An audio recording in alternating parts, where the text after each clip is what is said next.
Michael, Shawn, and the TakeOver Legends, where nothing's off limits. Free Agent Radio. Baby, tap in. Tap in. Tap in.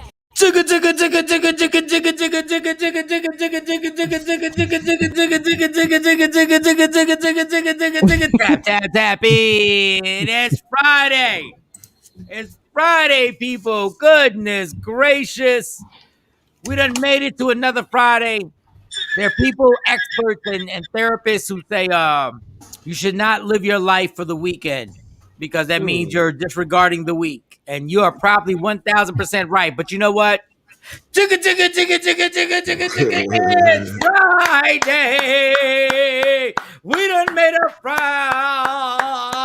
Right. But you know what? Oh, Only got that party popping over there in her house. Yeah. Hey, J Black, give me a reminder about Shawnee at the comedy club last night. Give me a reminder. Absolutely. Done. Because you see how she look nice right now, right? Straight from the club. Right. Yeah. We'll got the hair laid out. Laid out. Laid out. All right. I just got home from the comedy club. God, that was what I didn't want to hear. God, I didn't want to hear that. Yeah. I had a funny feeling she didn't go home afterwards. Yeah. Now I got my hands on my face. On Lunar 360, I got my hands on my face like a kid. Like, I had a funny feeling I should have told her to go home. What up, Sky? What up, Sheree? I think she still has the same thing on from last night. Oh, yep. Yeah. I had to jump on real quick. I just walked through the door. Oh, Jesus. That makes me agitated. Oh, Jesus. So you know it was a good night. When you wake up, you got the same stuff on? You know, no, if you're a guy, it does. Not our Shawnee. She's supposed to have a t-shirt on or something. Shiny one of us. That's so funny. I knew for a fact I should have just told her. Goodness gracious. She had that look in her eye too. She had that look in her eye last night. She was laughing. She was giggling. We was taking pictures with the group, and I was like, "Yeah, she's probably gonna go home." And no.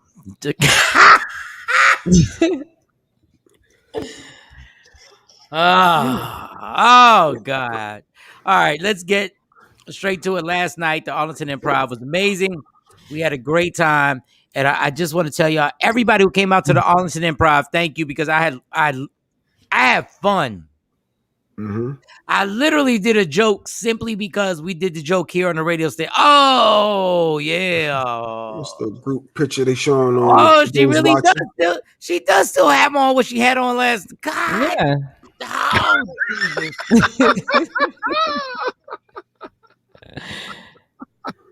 Yeah. And Mike got to meet the trainer. We're going to get Mike set up with the trainer. She's in the green. Who's that in the green? Because they look like somebody they work. And that's her man next to her, right? Mm-hmm. Yeah, that's okay. They were both athletes at UNT.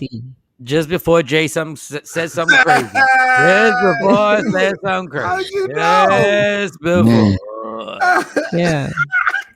Pointed out just before. And just before J Black starts off the show. Oh yeah, because she is light skinned with good hair. That's Jay's type. Yeah. Bro. And that's her man right next to her, right? That's her man. That's her man. Yes, it was a very nice dude who I met, and he was super cool. Just want to put that out here before J Black F's everything up. Oh, Jesus. It was a good night. It looked like a good night. I saw the crowd.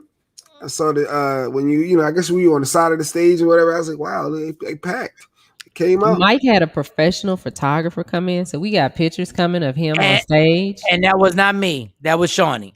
She had the Mike came was supposed to roll with it. No, because when they came up to me, he came up to me like, I'm here to take pictures. And I was like, who is this? Like, what are you talking about? Like, what do you mean take pictures?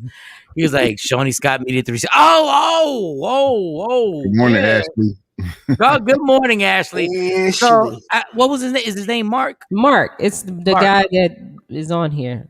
They drove from Louisiana. He and his wife. My God. I thanked him over and over and over again. Shout to Mark and his wife and Jay Black. The funny thing, his wife just had rotator cuff surgery. Oh, that's why she was in a sling. Yes, can't make that up. And she still came out. That's love. And she still got the sling. And I said, Jay Black on the show with us, he just got out the sling. She talked about the medication she had on. Mind you, this is the only thing about being sober that's good. I would never have remembered all this. Like, we literally had a conversation. I would never ever remember. I was like, yo, Barbara, what's good, girl? That's a new viewer from Tyler. Texas. Oh, what up, girl? Up early with us. She's a gospel singer. Oh, nice. Is she really? Mm-hmm. Nice. Barbara, we might have to get you on the show, see what you can do. Let me hear you sing about God. Let me hear you sing about God. So we were all there at the comedy show. And shout to CJ Starr, Q the Comedian, Luscious Barbie, and Rudy Rush. And Barbara, amen, facts. Don't you hate when somebody talks about God, but then he uses the lingo? Facts. Amen. Facts. Period. God all day. Period. God be getting it lit up here, man. Y'all got to get to this church. You already know sinners will be forgiven. You already know what it is. Matthew 7. 7? I thought it more was. Numbers, I thought Matthew he was about 7, to 12.5. Oh boy. Period. The hell's wrong? Thug life,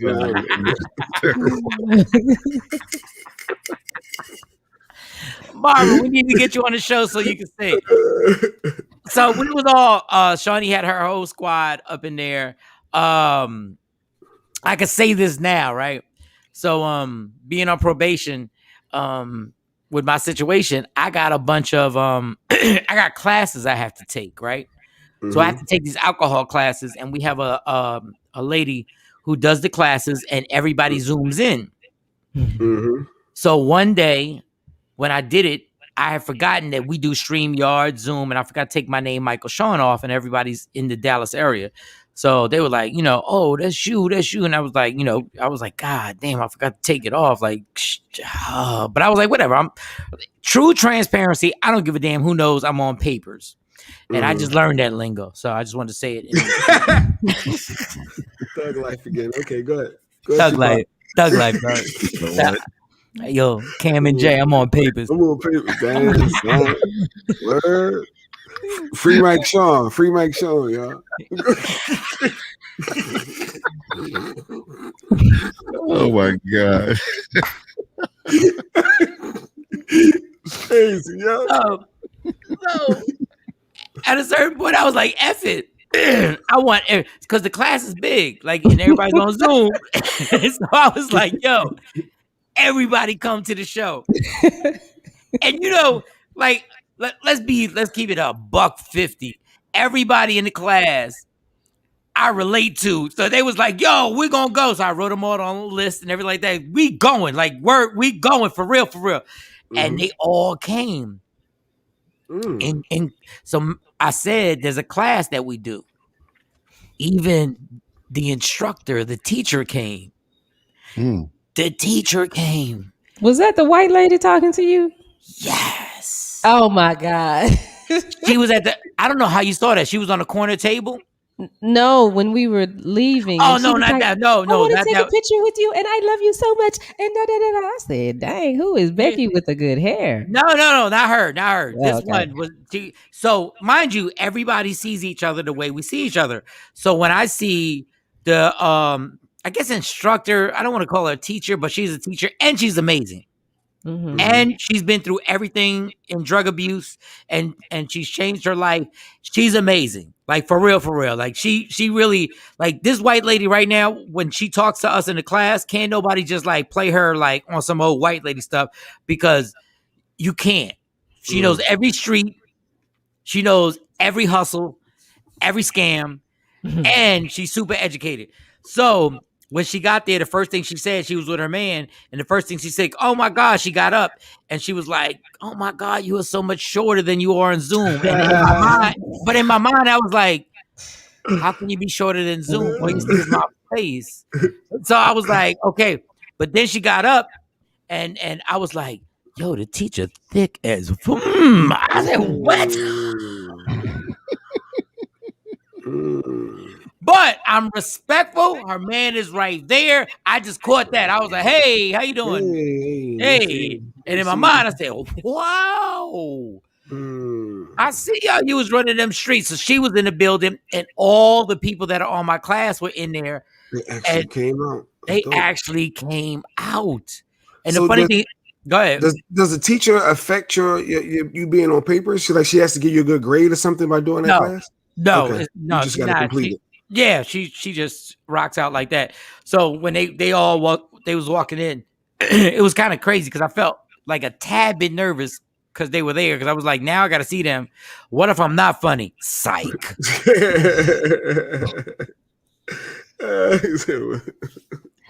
What if I don't kill it? Psych.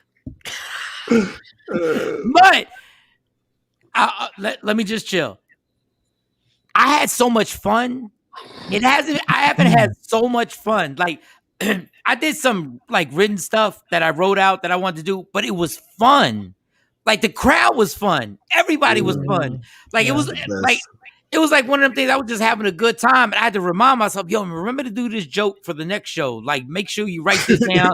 I was trying to like be professional, but I was having so much fun. I was like, oh, so I just like at the second time, I just did the side chick joke, which I haven't done in like 12 years, and did that and added some stuff to it. So just because of this show, I was like, man, let me do this damn side chick joke or whatever. So shout out to what was his name? I think a guy named Cody or what? Carl. Carl was with his woman.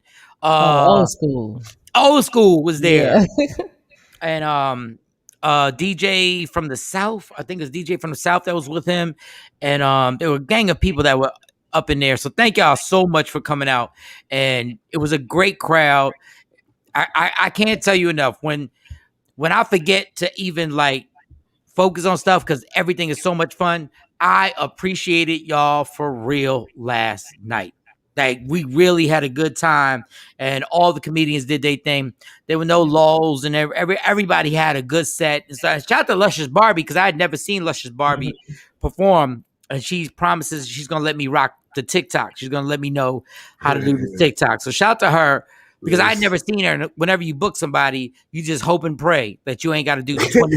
You hope and pray you ain't got to do like 15 minutes afterwards. They gonna bomb, so I got to come save it and clean it up. She was fine. She was fine. She was fine. She did her thing, and I was like, oh, because I watched. I was like, all right, let me just watch just in case.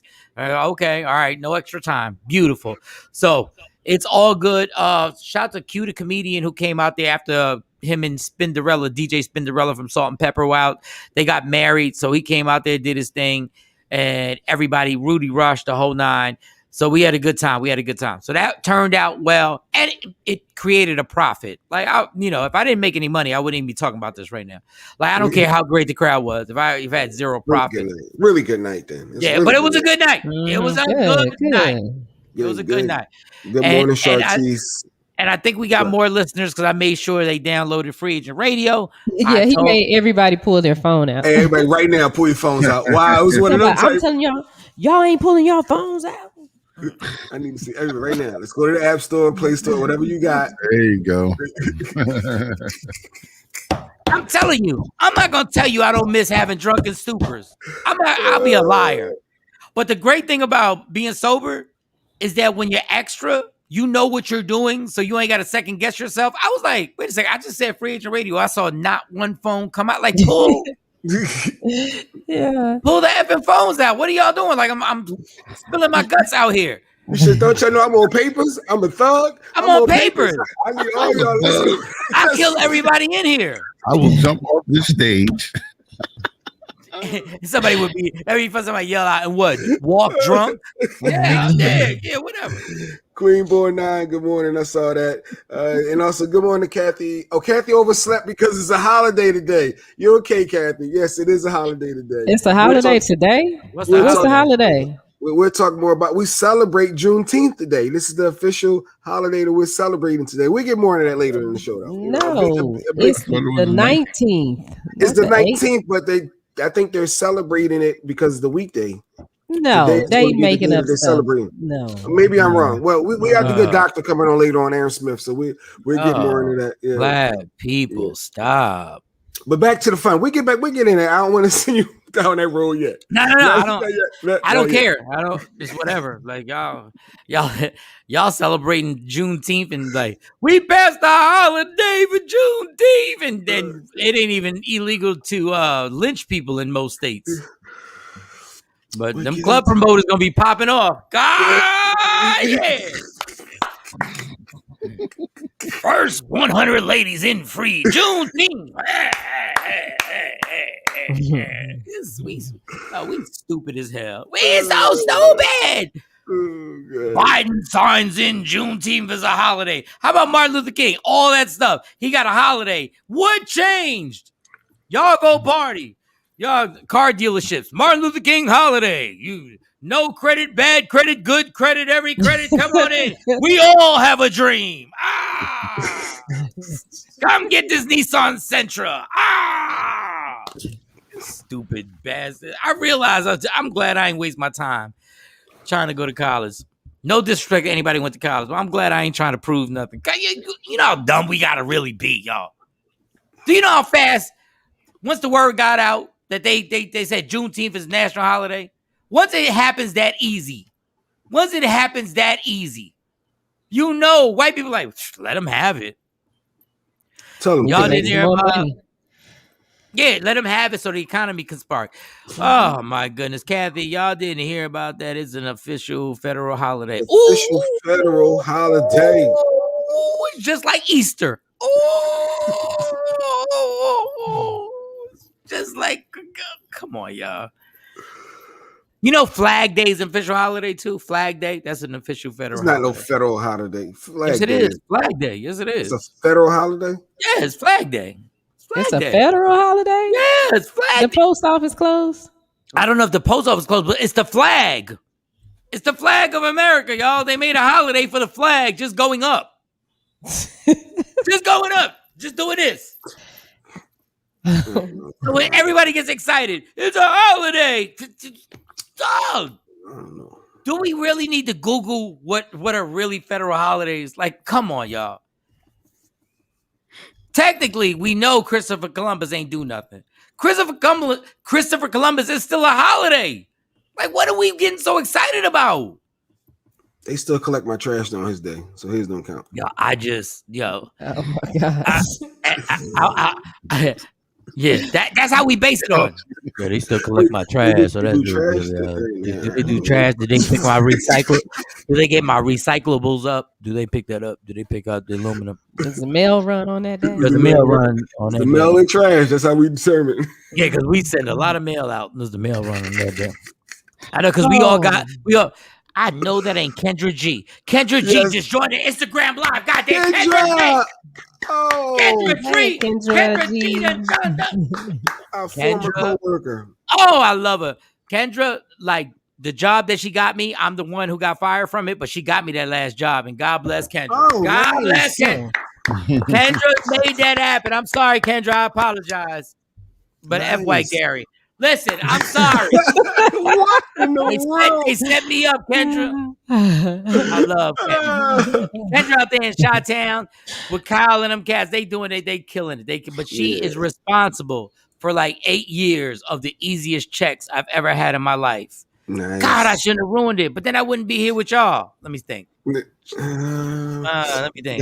Let's weigh it out. I want to get them checks. I mean, I still could have FaceTimed y'all. We could have done. Thank you, Kendra.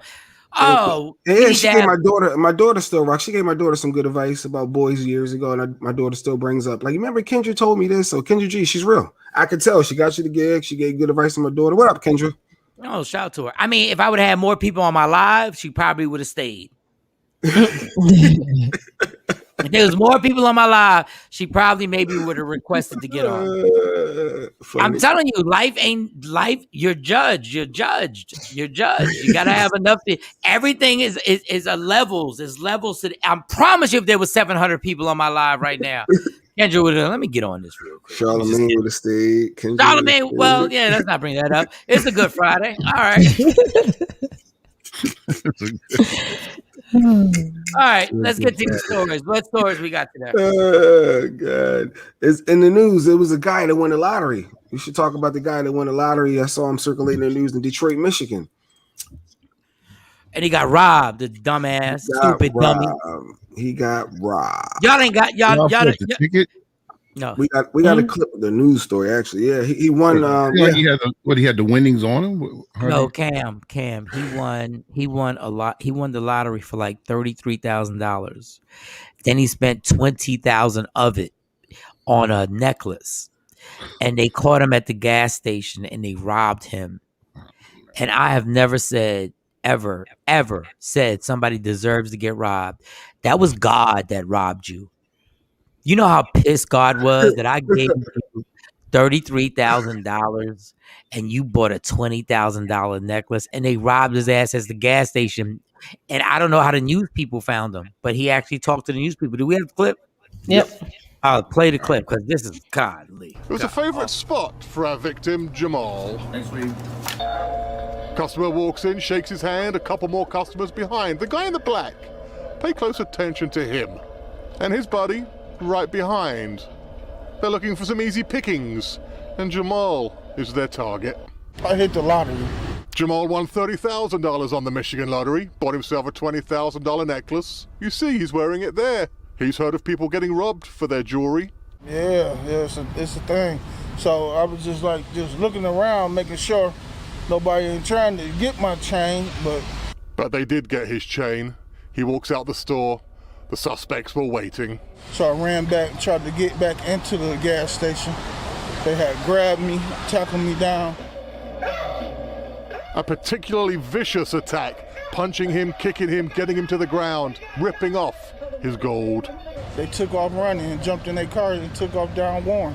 The gas station owner says he recognized that tall guy in that black top. A few months back, he was in the store. There he is in the white hoodie this time. And his MO was exactly the same. Scope out somebody with some jewels. Here, this man walking towards the store, grabs his necklace and runs away. Investigators believe he lives in the area.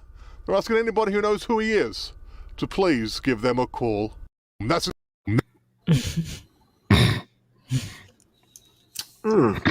Interesting story. I'm trying to pace myself. Like, I'm really trying to pace myself right now. I'm not. Hold on. What time is it? Because it's Friday and I'm in a good mood. For those who couldn't see the video, he's just a fat dude. He's a fat dude who won the lottery. I misspoke. It wasn't 33,000. It was 30,000. He bought a $20,000 chain. Let me tell y'all something. If you can't fight at all, why do you have a 20,000? You can't fight at all. He was like a turtle. They pushed him down and he was on his back. He couldn't even move. If you can't fight at all.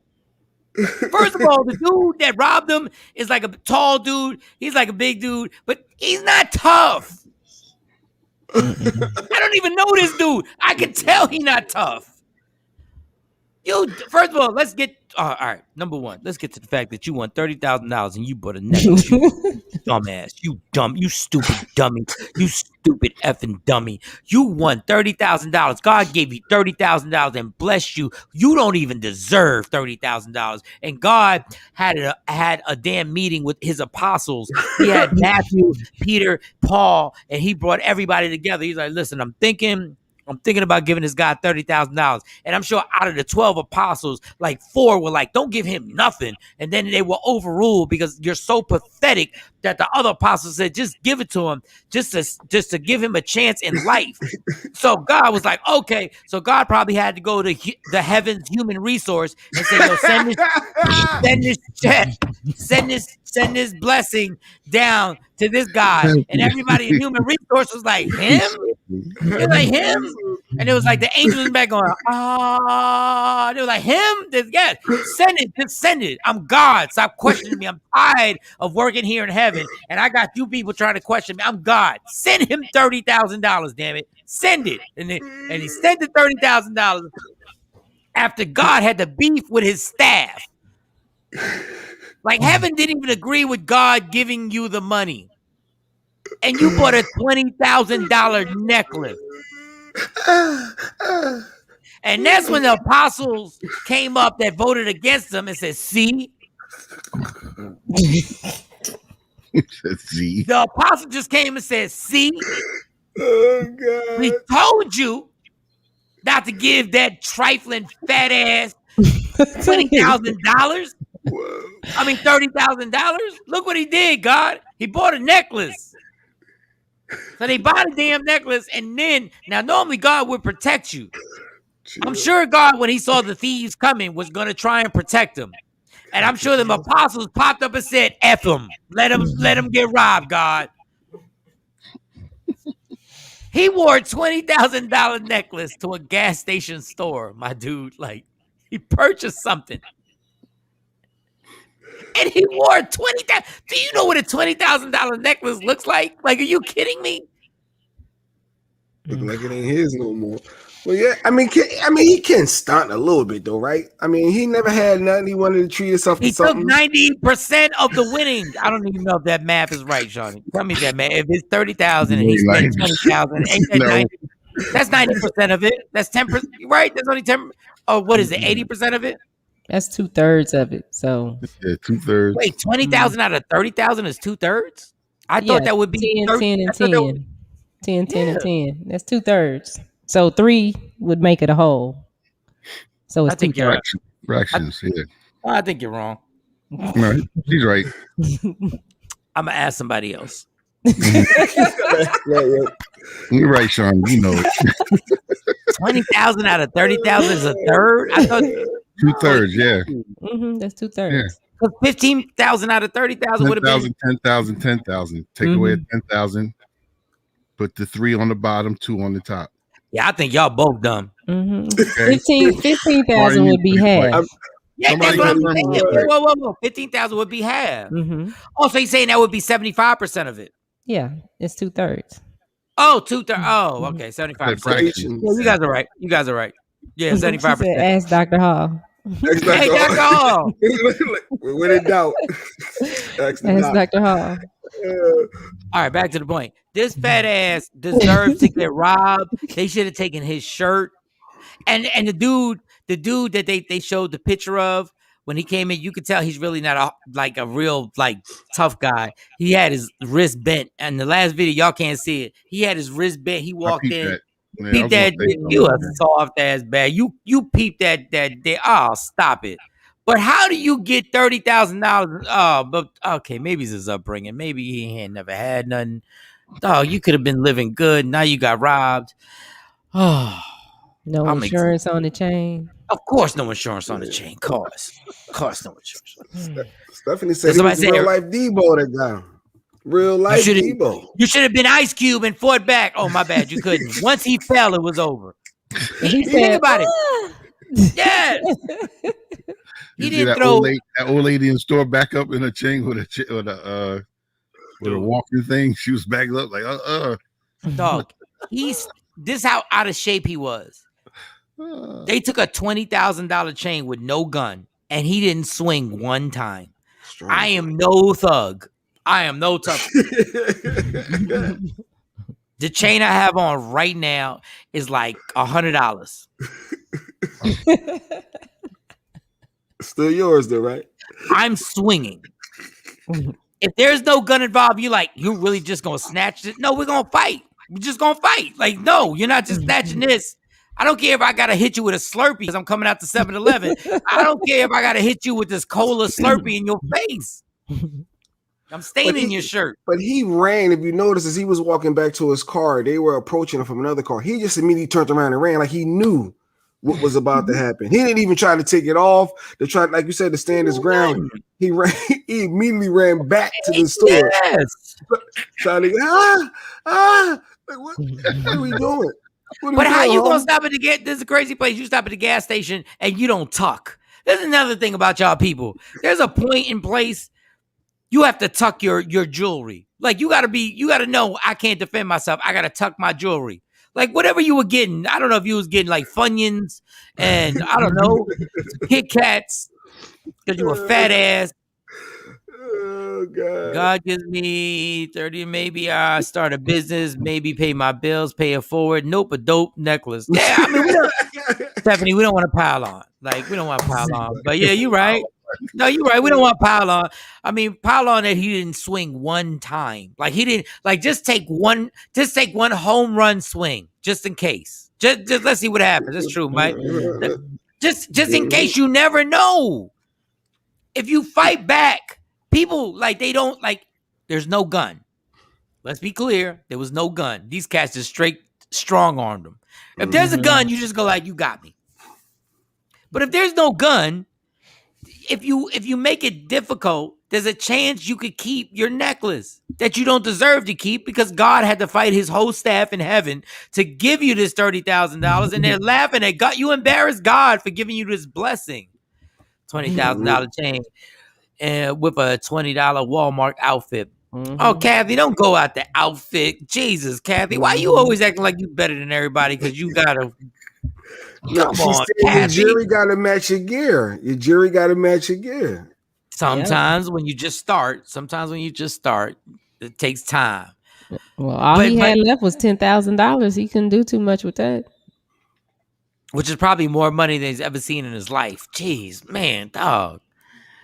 Oh, just stash it away. Just stash it. Black folk don't know how to manage that money. You come into some bread like that, it's like, how do you manage that? You know, are we taught that? It goes back to us having our own holiday now. We bringing awareness. We educating our people.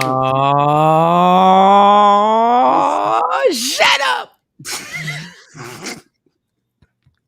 Y'all never gonna get me to believe in this Juneteenth nonsense. Y'all, don't y'all get the setup with Juneteenth? Do you know how fast they push that in? Stop it, y'all. Stop it. Joey B. There's like 5 comedy shows, Juneteenth comedy shows out here in Dallas. It ain't got nothing to do with slaves not being freed or being delayed 2 years. They're doing comedy shows. They're doing comedy shows with Juneteenth. You mother! Oh my God, that's big in new street smarts. His ass look. Oh man, knew that it was going to happen. Walmart on. Okay, all right, Stephanie. Champ is here. Maybe he is the example to make us realize that we need insurance for a drug. That's what you got from this. But shouldn't he have? I mean, $20,000 on the chain. Shouldn't you have insurance on that? He should have. You spent that much money. That's what y'all call this. The moral of the story is, Mike, we should have got insurance on his. We gotta get insurance. The minute he spent $20,000 out of $30,000, you knew he wasn't getting no insurance. Oh my God, y'all look amazing. David is here. David was at the thing last night. Shout out to David. Morning, David.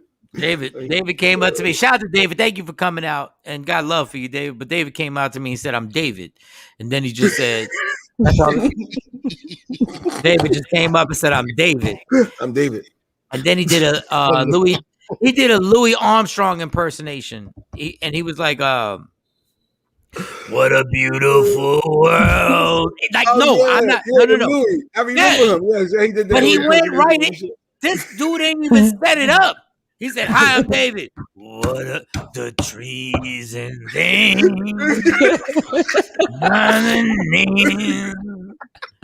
and I think to myself, he did what he did. And I looked at him like, what? Oh, God. And then when he said he's David again, he didn't even change his voice. I'm David. He still was Louis Armstrong. I was like, I said, Dave, I don't. And then Shawnee came over and we were like, oh, then before Shawnee came over, he was like, I'm David Byrne. I said, oh, you leave the comments and all, you listen. And I was like, thank you. He went right back into it. I see trees and leaves. And I sing. And I was like, and then Shawnee came over. And Shawnee was like, this is David. Like, she was like, I said, I know it's David. I know. He rocks with the show. We love David. Oh, that's his wife. That's his wife, Stephanie. He sure did. He was there too. So she was like, this is David. And he was like, yeah. And he looked at her. He changed his voice for 1 second. He was like, yeah. I see things.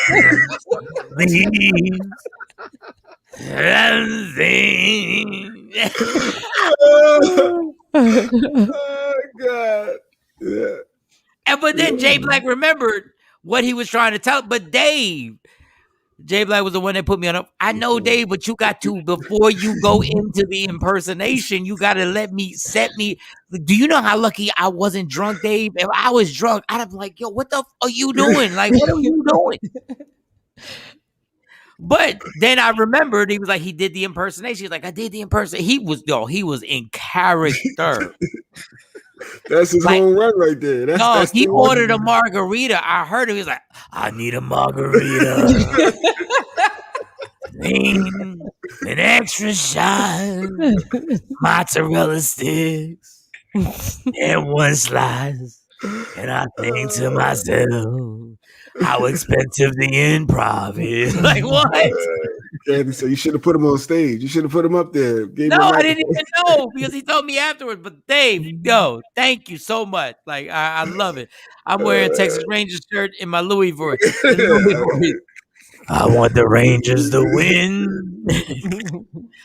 Want them to swing. Like, yo, when I tell you, I was so happy I was sober. Because if I was high, I would have ran to the dressing room because I'd have been so scared. Like, I think I'm tripping. I don't think he really did that. I'm David. I'm David. That's all he said. Yeah, because he did me like that. He said, hey, Shawnee. And I was like, hi. He said, I'm David. I said, oh, okay. He said, I'm David. You know, from the show. I said, oh, okay. Like, do I know this man? You guys read my comment? Me is David. Did I meet you on Bumble? I mean, what? Hold up. The funny thing is, I realized I saw a different side of Shawnee. Shawnee a liar just like we are, y'all. Because she acted the same way. She's like, oh. Right? She said, oh. And she threw it right back to me. Mike, this is David from the show. And my mother was like, B word. I went through this whole thing like 5 minutes ago. And she threw it right back to me. She was like, this is David from the... I see flowers and things. Suns and things. This is the impersonation. That's me.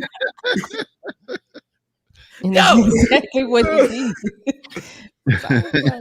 Okay. No, she didn't throw it on me. Like, she tossed it on my head. She's like, take this, Mike. Go figure this out. Like, yeah, Mike, come here. This is David. David. So silly. That's so funny. So Kathy, here she goes with the dumb. I don't even want to read this. So Mike and Shawnee, how should we introduce ourselves when we finally beat y'all? Hi, I'm Kathy. Yeah. Don't just jump into I see things.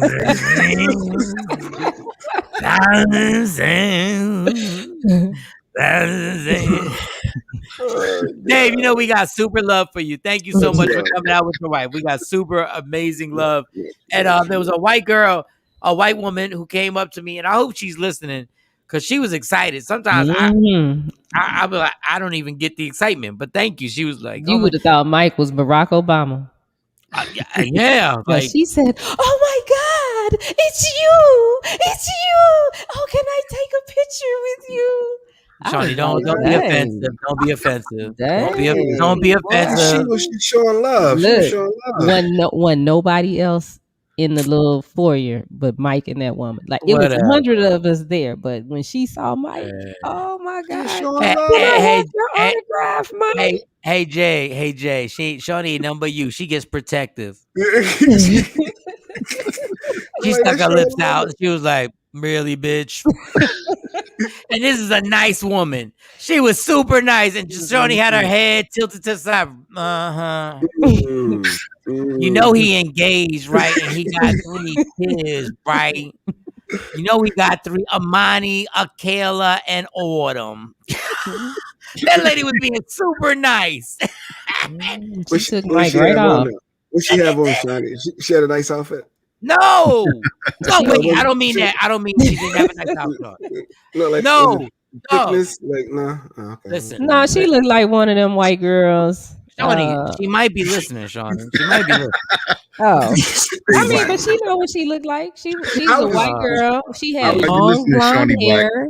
She had long blonde hair. She was a pretty girl. She was pretty girl. Okay, that's what I was trying to get. Yeah, she had on a conservative dress, but she was just really. She was happy to see Mike. She said, "Oh my God, it's you! I can't believe this. Can we take a picture together?" And I was gonna take the picture, but no, she wanted to do a selfie. I was like, okay, let me watch her. Look, David, run off put David's comment. He said, "I did see that, Sean. That lady was happy to see Mike laugh out loud." And David was like, "You so happy to see Mike, Sean." And Shawnee thinking that's wrong, and I think to myself, why this white woman so happy? She was real happy. And then Jackie is here. The first lady was there last night. Jackie was there. She was there. God bless her. She was there. So, Kat, here it go. Girls know what game women play. There was no game, y'all. There was no nothing. She was just nice. Yeah, there was no nothing. She was just really excited. Nice. It was like she was meeting Beyonce or Barack Obama or somebody. I mean, you gonna stop playing? You gonna stop playing me? Damn it! I'm a big deal. Damn it! Stop playing me. Yeah, she was just all in. Mike could have said, "Give me $100," and she would have gave him $100. I should have said it then. In his Louis voice, in his impersonation voice. I've been down on my luck. I got 3 kids. Wondering if you got $100 to give. And I think to myself, oh yes, of course, Mike. Let me grab my purse. How can I play this white girl? She was nice. But she was, my God, you're a hater, Sean. Black women are haters. She was nice. She was. Come back to the next show. Tell all your friends. Shawnee had her lips poked out. I swear she put her right hand on her hip. Let me just look at this one. Look at this one. Just staring at me. Like, we together. Look at this. But that really? He was that funny. He was that funny. Really. Like at the same time, she going at the white girl. She dissing me. He was that funny. Really? That funny? I saw the same thing you saw. I saw the same thing you saw. See, even David's wife saw her. David's wife loud. She was loud. Jesus. Wait, was that the white girl by the door? Yup, I saw her. She was nice. Thank you, Stephanie. He was nice and happy. Shawnee almost poked me. Like I was like, keep playing with this white girl, Mike. What, Shawnee? Who are you? What are you doing? She's nice. Keep playing and talking to her. It was nice. We took a picture. I should have told her to tag me on it. I'm sure she will. Oh my gosh, Shawnee's the worst ever in life. Shawnee was just trying to see if she was an undercover Karen or not. She was trying to, figure things out. First of all, she came to the comedy club. When she walked, like a Karen. No, she was definitely not a Karen. She really wasn't. She was just very friendly and very nice and all that other good stuff. And everybody was good. Oh, it's girls saying thank you for having us. I was like, we at the cookout. She probably got a lot of rich friends. And that's what I'm saying. We need to find her. I'm telling you, Shawnee and Jay Black are the same person. They're the same person because this white girl probably got tons of people that can come to the show, but Shawnee just disrespected her. Okay, Charlamagne, Jesus, like it's the same people. Cover Black in Shawnee's box.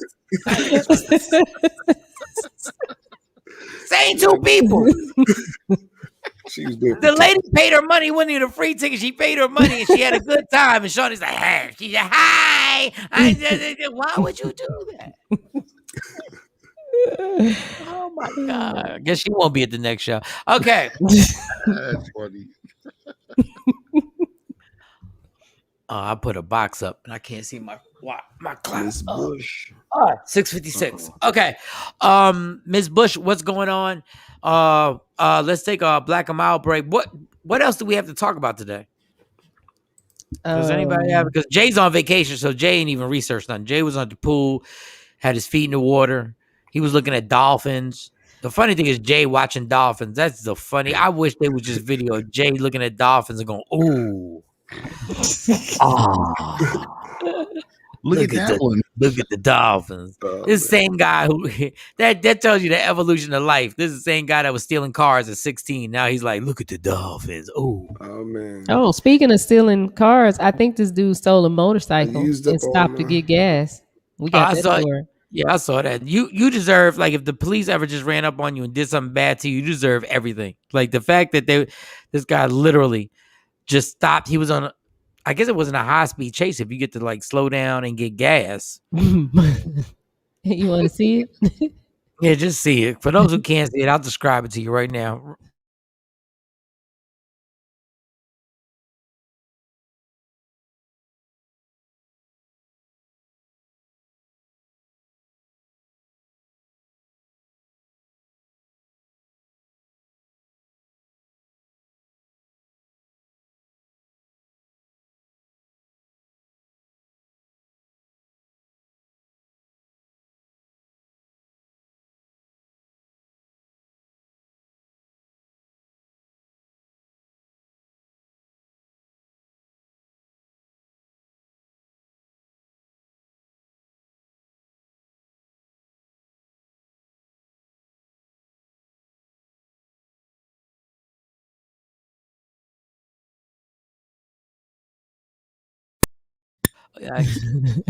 These drugs get worse.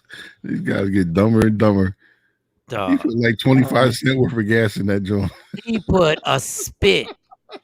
He went to them, give me a spit of gas. Just put a spit of gas.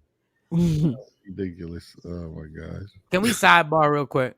So Jay Black fell off the broadcast right now. His and Jay Black went out. His hotspot. Jay Black is so cheap that he will not even purchase the hotel Wi-Fi. And where are you staying that there's no hotel Wi-Fi, Jay Black? There has to be a code, Jay Black. Am I lying? I've never stayed in a hotel that there's not a code. Where are you staying that you need it? Guest, yeah. But there's a guest. There's a guest Wi-Fi. Yeah. Jay Black said, "Uh-oh." He said, "Uh-oh, my hotspot." Do you have to charge a hotspot, Shawnee? I don't know. Do you charge your hotspot? Yeah. So all you got to do is charge it, right? Yeah. Well, mine I do. I just just charge charge how much time he has on it too. Oh, that's hilarious. Oh, he could have used all of the gigs. All the gigs, yeah. But what spot are you? There's got to be a spot where, like, I've never been in a hotel that didn't have Wi-Fi. Oh, he's about to get it when he gets back on here. No, Shawnee, Stephanie, no, Shawnee was on point. It's the fact we all been locked up with COVID. Ish it felt good to have a great time, and it was a great show. Thank you. I don't know where that came from, but thank you. I appreciate that. Gas. Why? Because I guess he was being chased by the cops, and he knew he was on E. You should have thought about that before he committed the crime. At least fill your tank up when you're about to commit the crime. It's probably free. That's what I'm thinking. I'm thinking the Wi-Fi should be free at wherever you staying. So why didn't he connect? I'm not even gonna call him. Oh, there he is. Let's see. Here he is. He stole gas. Huh? Hey, Jay, there's not Wi-Fi in a hotel that you're staying in? that's what I'm on now. I'm on there. It's been spotty, so I was using my hotspot on my phone, but my son, watching movies and stuff. So, because I'm so cheap. I bring my Amazon Fire Stick with me. Yeah, I knew it. I knew it. After you're cheap. You're cheap. Either way, I use up a lot of gigs, but either way, I'm good. So how did you know the hotel Wi-Fi was spotty? How did you know that? Because it goes in and out. Now, right now, I'm hot. I'm hot. How did you know it was spotty? Like, what did you do to use the hotel Wi-Fi? What I do, you use it initially, and then you try to connect, and then you see if it's a good spot or not. You got certain places in the buildings, different. Wait a second. I want to talk to the judge. Judge, can you tell the witness to please answer the question directly and start evading it?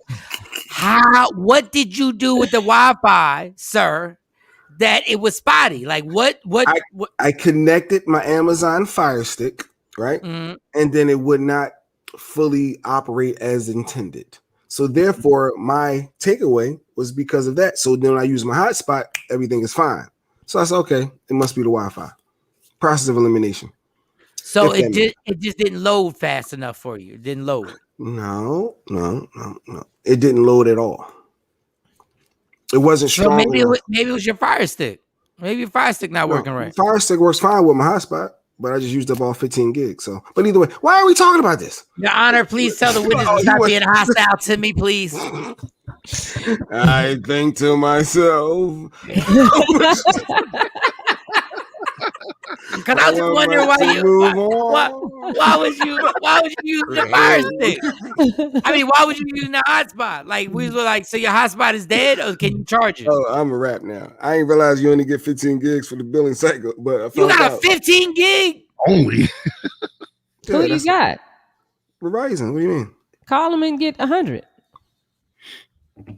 I mean, you have to pay for it. I'm really playing around with no Verizon. I already paid too much. Jay, the only person still buy a nickel bag of weed. Jesus. Want no dime bag. Jesus. For the 15 gig, got surprised. Hello, it's gone.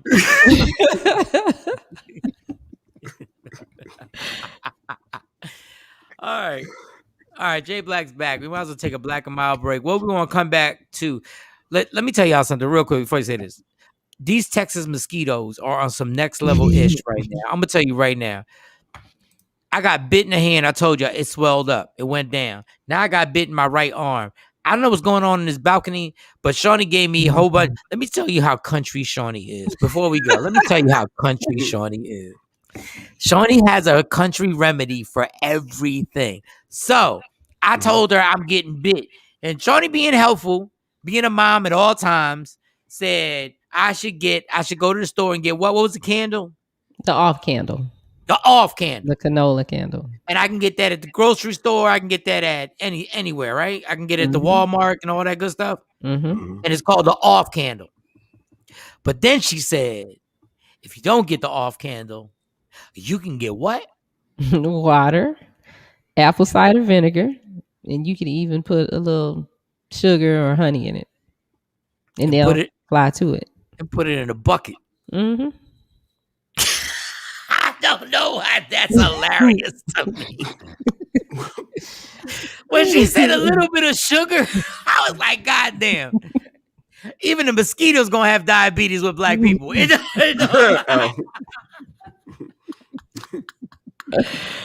I've never, Jay and Ken, y'all have heard of that before? No. I thought you just do off, the spray off. I don't know what she's talking about. That is amazing. Mm-hmm. Just apple cider. Mm-hmm. You said water, apple cider, and a little bit of sugar. Mm-hmm. Or either honey. How does that stop? Look, Stephanie. West Nile virus is real. Thank you, Stephanie. Good looking, because I'm gonna die in 7 minutes. Good looking, right. It'd be one thing we were talking about prevention. This is I already got it. I already got it. I think you're just saying you want to take it serious because it's real. No, I'm serious. All right, so just get the off candle. I'm gonna get the off candle because I'm tired of getting bit out here. Hold up, somebody on Instagram Live. What did y'all say? Say that again because I just used vinegar and it works, Miss Bush. All right, give them the recipe again. Just water, apple cider vinegar, or vinegar. You can use white vinegar, and put a little sugar in it or honey. They'll fly to it. I wonder what. So the sugar gets them to fly to it. You ain't gonna die. Just don't have kids. What in the world? Damn it, Stephen. You're in a period now where you cannot conceive, Mike. Oh my God, this is. Yeah. And if flies are a problem for you, you can get a Ziploc bag and put water in it and tape them. Well, you pin them around your balcony and the flies will fly to that instead of flying in your house. Just put a Ziploc with water in it. Fill it up with water. Zip it up and then pin it to the top of your balcony. Put pennies in it. No, my wife tried. We tried that. It worked. I was shocked. Why does that work? I've still yet to figure out. They fly to it. They see themselves and they fly to that. Little cocky bastard. It's the weirdest thing. Look at them little all vanity, like bzz, bzz, look at me. They'll die, bitch. That is crazy. Why would that work? Because they see themselves? Well, that's what my grandmama told me. I don't know the truth behind it, but we tried it. It worked. Do work. All right. Well, I'm gonna try anything. The vinegar, water, and sugar.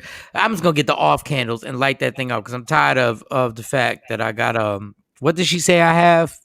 She said what was real? West Nile virus. The fact that I got West Nile virus. And it works for gnats too. Yeah, if you have flower plants in your house and the little gnats fly around them.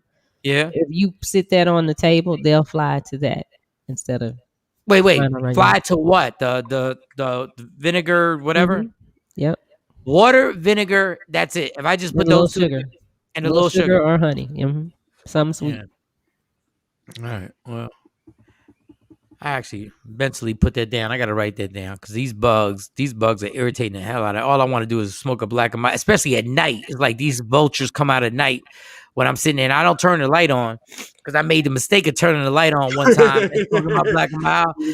Boy, them cats came out like them cats is tapping on my. Open your mouth. What, Stephanie? Because the baby come deformed, I've tried the penny and this stuff and it does work because the baby sometimes can y'all proofread your texts? She's talking about don't have any babies when she made that comment. Because the baby come out deformed and have West Nile virus. Why do you know so much about the West Nile virus? Like, do you have a grant? Did somebody give you a grant? How do you know that much?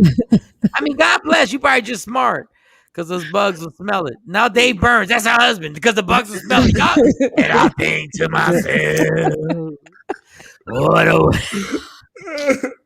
this is hilarious. All right, so give us a tease, Jay. What are we talking about when we come back? Well, we should have the good Dr. Aaron Smith coming back. He's a little behind right now because the TV needed him to be on this national He's TV really not show. that smart. Like this is really getting out of control. Like he's smart, but he's not smart. Yes, he is. Stop it. Like he's smart, but he's not smart. Yeah, he's not smart. So the local news stations and that they've been this is out of control now. This is out of control. To talk about Juneteenth. So right after he finished on TV, y'all do know he has a criminal past, right? No, what? Y'all do know.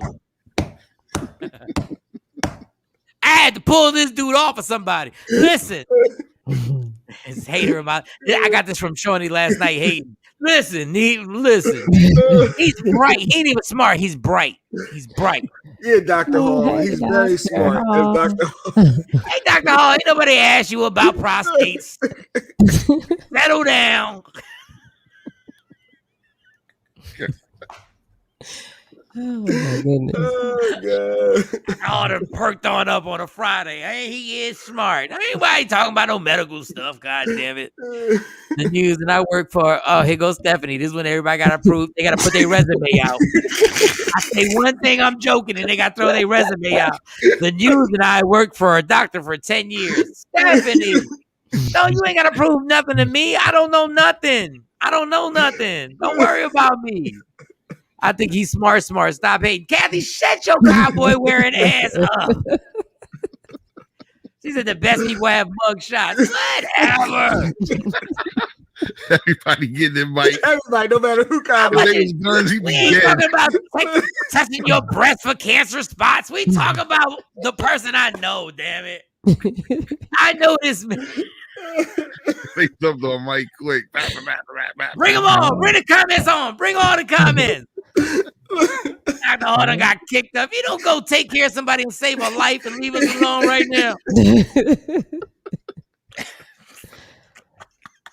Well, we know they love Fearless or Dr.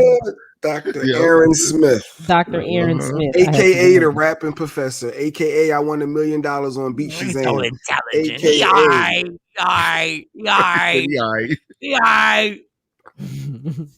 Act like he wrote some type of stuff. There's a constitutional law or something. He all right.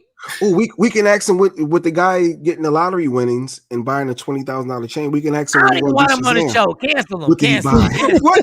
Cancel him. No. You don't want him. Find out what he spend his money on. Mr. Overrated. Overrated. That's how we treat our friends. That's exactly how we treat our friends. Childish Fridays. You know that's my dude. Laugh out loud. We learn something new every day. That's right, from me, because I'm smarter than him. Overrated. Overrated. Nah, play. That's my man. That's a family. Such an idiot. Horrible. It's friends. 20 plus years. This is what he do. That's what he do. That's Mike. Oh my God. That's Mike. Shout out to DJ Queen of the South. She was at the show last night. Oh my God. No, he is bright, but he's just not smart. Like y'all gotta slow down. Look, he keep going. I don't even mean this, but I gotta keep going. Somebody went to college. College is overrated. Y'all dumbasses going to college. Whatever. What's the school he teaches at? Oh, who knows? South Central University of El Paso. It's Temple, right? Right, Temple. Okay. It's Temple. University. Yes, Temple University. Mm-hmm. Yeah. Someplace me and Jay Black will never get got accepted. a mug shot. Oh, I got a mug shot. I got multiple mug shots. Jay, why you put that up there? Because they said mug shots people are the smartest. Mike said he's smart. I got multiple so I mug figured you must have a mug shot too, right? I got one of Mike's mug shots too. I ain't smart. I'm a scholar. See, Dr. Smith is bright. I'm a scholar.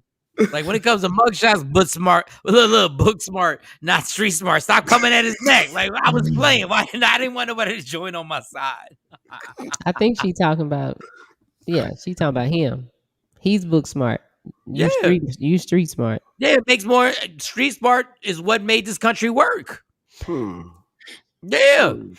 Cam, you got a mug shot? I'm dumb as hell. Yeah. Nope. I don't live that life.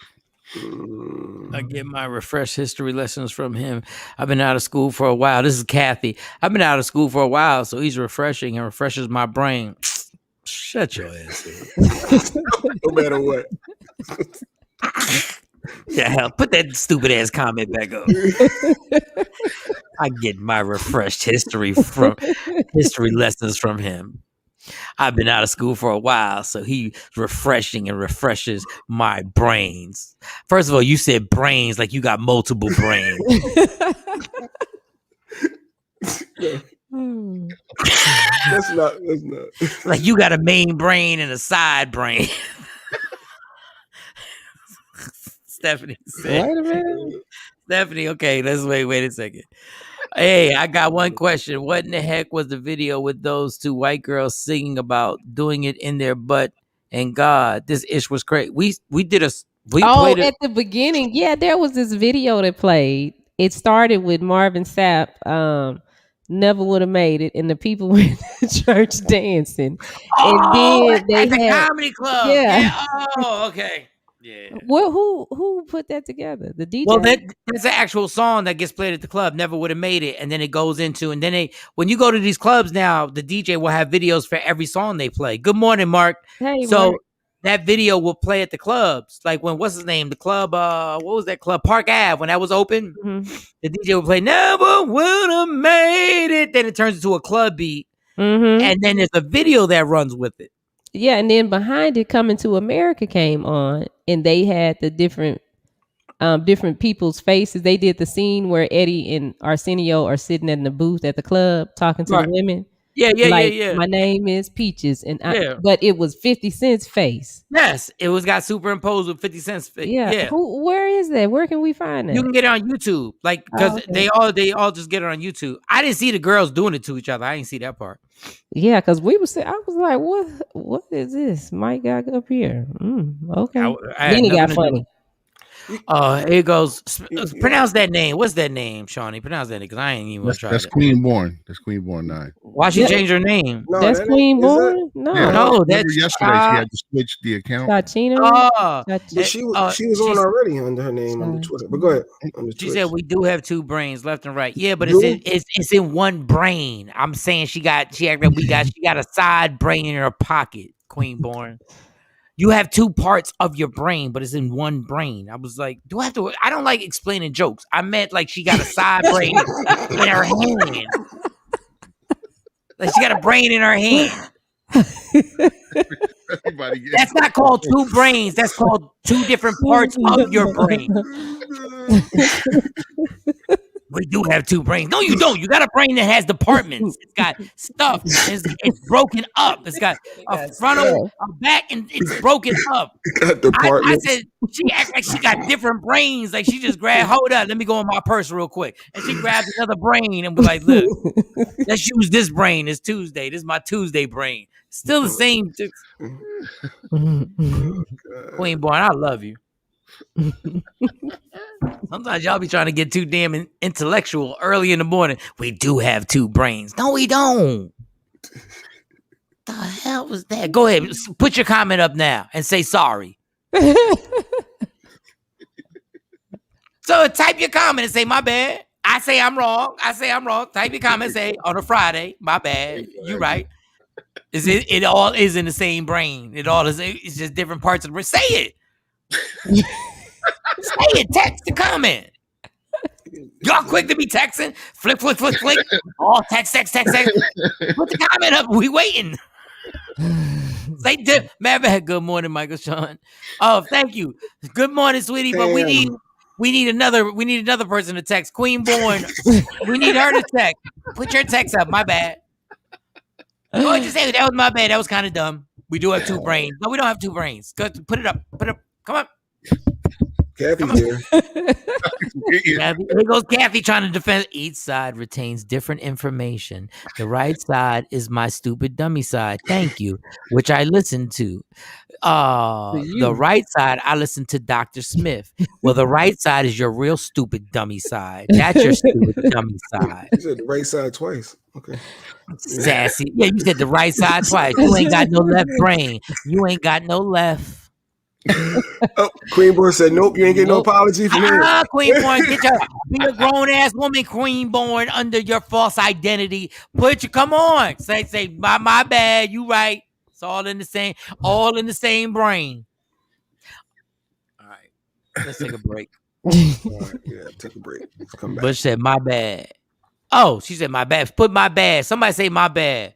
Because y'all be quick to kill us when y'all be like, oh, y'all wrong. Well, somebody said they had multiple brains. Oh, who is not? Oh, good morning, Nyla Biggs. Nyla, she came to the show. Nyla, you was at the show? She was? Man, last night was the best time I've had in a long time. I really needed it. Thank you, Nyla. And I needed it also. I needed to pay my Hulu bill, my Netflix bill, my rent. I needed to keep my cell phone on. My bad. It's too late, Kathy. Y'all be slick talking. Too late, stupid dummy. My bad. The left side is Dr. Smith. Nope. We will take a break and we'll come back. Oh, wait a second. PD. Oh, PD underscore crack 609 is on here. Good morning, people. Bless. Good morning, PD Crack. You late? What happened? You late for work? All right. We're going to take a 4-minute break. We're going to come back. I'm going to charge my phone up. Damn. In my Nala tonight voice, the Queenborn said, You're bad. You're bad. I'm right. See what happens, Queenborn, when you don't want to admit. This is like therapy right now. Even Jay Black admitted he was wrong before. Queenborn, you put that text out, it's gonna make you feel better. It's gonna make you release that stringent, that tightness of you thinking you're right all the time, Queenborn. But we love you. But say you're wrong and type it in. I was gonna say you win something, but you don't win nothing. All you win is me being right. Oh, we got somebody. Oh, Mama in here too. Okay. All right. Let's take this 4-minute break. And when we come back, I don't know what we're gonna talk about. Jay, what are we talking about when we come back? I'll tell you when we come back. Oh, that's not a tease. That's not a tease. I told you we should have a good doctor on when we come back. His overrated ass. Jesus. He getting killed for no reason. Good. Did nothing wrong. He's done absolutely nothing. Nothing wrong. Just let it go. Leave my man alone. Getting murdered. All these doctorate degrees and all these doctorates and all this stuff, all on local news. That's why local news suck. They just be putting anybody.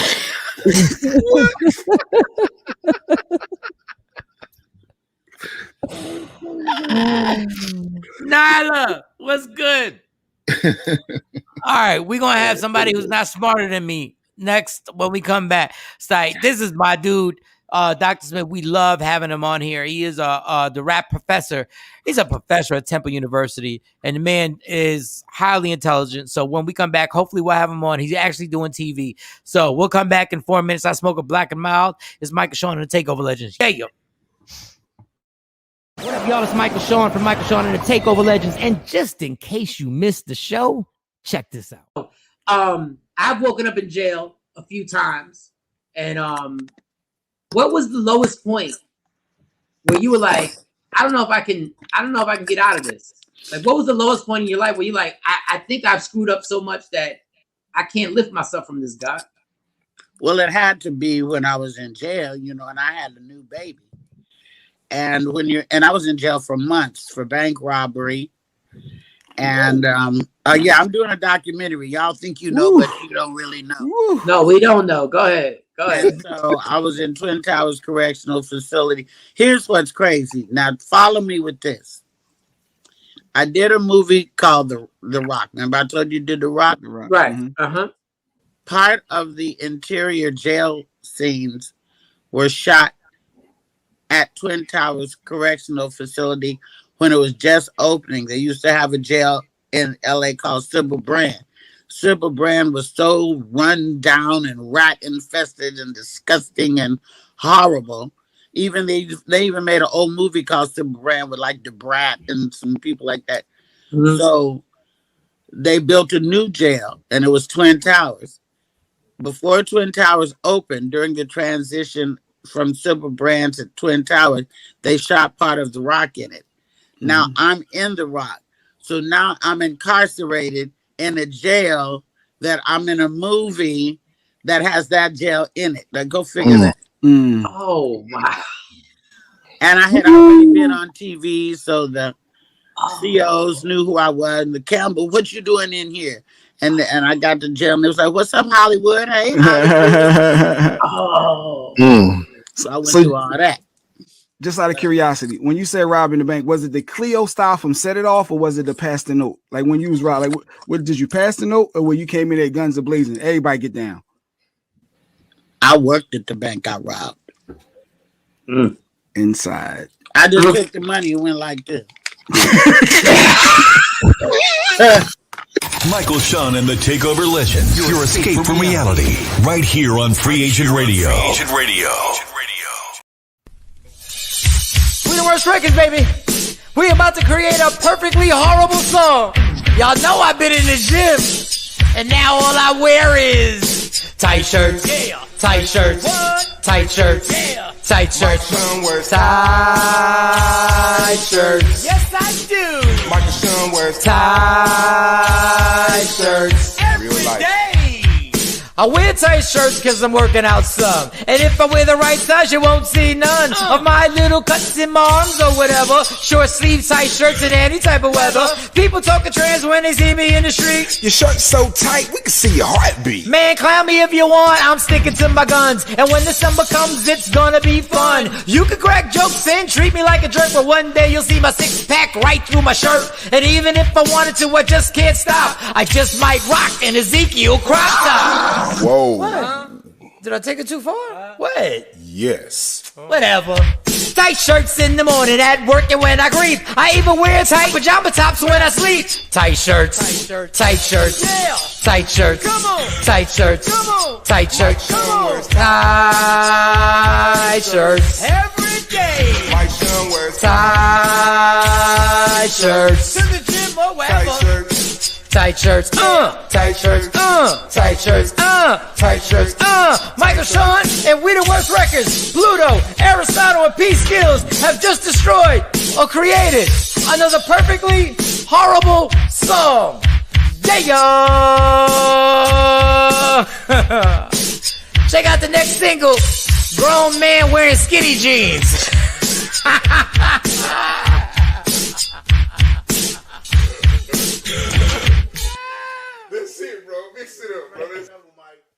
What up, y'all? It's Michael Shawn from Michael Shawn and the TakeOver Legends. And just in case you missed the show, check this out. I think I got last one for fun. Here we go. You got another one? Don't do nothing stupid. Don't do nothing stupid. You gotta pick free.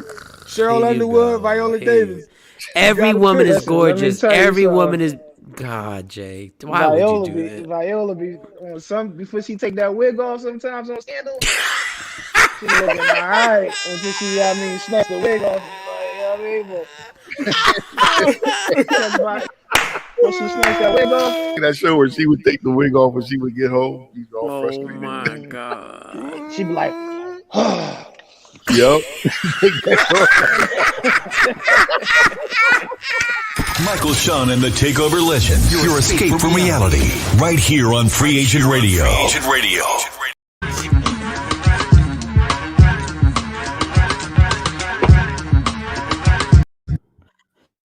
Don't never stop if you want to be on top. Yeah.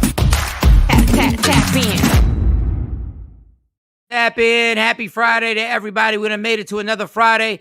Shout out to everybody listening on Free Agent Radio, watching on Media Room 360. We hear Michael Shawn, Jay Black, DJ Cam, Shawnee Scott. Allegedly, with Sexy Mo comes on later in the show. Do we have Dr. Smith? Is he ready? Yes, he is. Well, let's bring that brilliant mind from Temple University. Now. Yeah, let's go. Because he wasn't listening earlier. He missed that part when you was like, he ain't smarter than me. But then we're gonna finish with your introduction. Go ahead.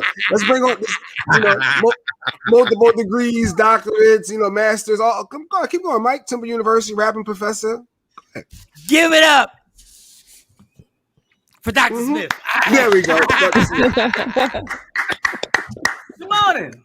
All right, Dr. Smith. Let's talk about this travesty called Juneteenth. Oh Lord, no, don't say that. Juneteenth. It's now a federal holiday. So speak upon Juneteenth. June 19th, 1865, General Gordon Granger reaches Galveston, Texas, 2 years after the signing of the Emancipation Proclamation, and lets the enslaved Africans there in Galveston, Texas, know that 2 years prior, there was a proclamation that was signed that declared them free. And I want to make sure I read something to you, because it didn't just say they were free. It actually says that this involves an absolute equality of rights and rights of property between former masters and slaves. And the connection here for existing between them becomes that between employer and free labor. People don't really talk too much about the absolute equality of rights and rights of property. They keep talking about the slaves were set free and enslaved people set free. They weren't just set free. They were set free with certain terms and stipulations that still need to be made true today. So I think that we need to make sure as we commemorate and as we celebrate, just like they did back in the day, they would talk about the issues of the day when they gathered. And the issues of today revolve around voter suppression. The issues of today revolve around police violence and HR 1280, the George Floyd Justice and Policing Act. The issues of today involve reparations, for the enslavement and that peculiar institution, as they called it. And one thing I would want people to think about is that when we talk about women receiving the right to vote, does anybody know who signed that document? Who? Exactly. Because it was the suffrage movement that made it possible. So why when we talk about emancipation, we give all this credit to a white man, like some Sandra Bullock movie where she saves a black guy, right?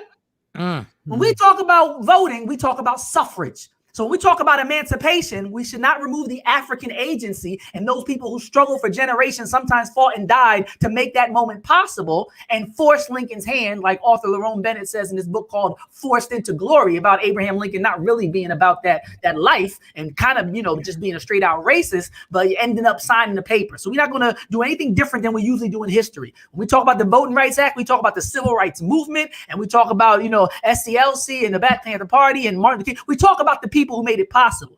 We don't say, Lyndon Johnson made the civil rights of that. No. I don't know why we make this exception when it comes to us in this instance and talk about this signing of this document and this announcement about it. So good for them for being part of this larger movement and this arc of struggle that bends toward justice. But I want to make sure as we celebrate Juneteenth, I'm celebrating the colored troops who saved America.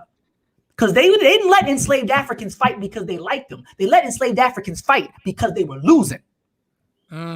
So without this freedom, there would be no America. It would be a Confederate succession slave-holding nation that nobody wanted, except for a few people around Mississippi and Alabama.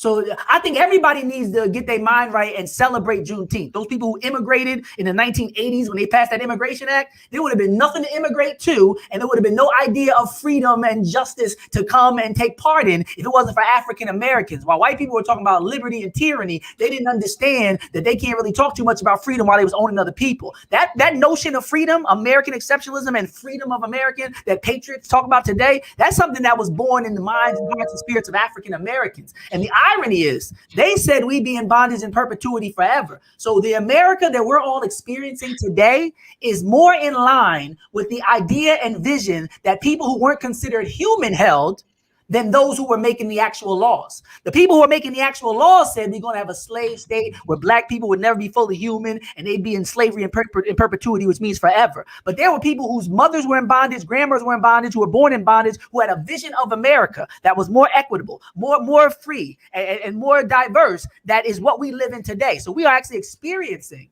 the project and the hope and the faith, the culmination of the work of African Americans who suffered and struggled on and off plantations far more than white racists who were in government writing down things that don't hold true today, from enslavement to segregation. So I think everybody should be saying happy Juneteenth and wipe their brows, because had it not been, for those African Americans on the Union side, Lord knows where we'd be.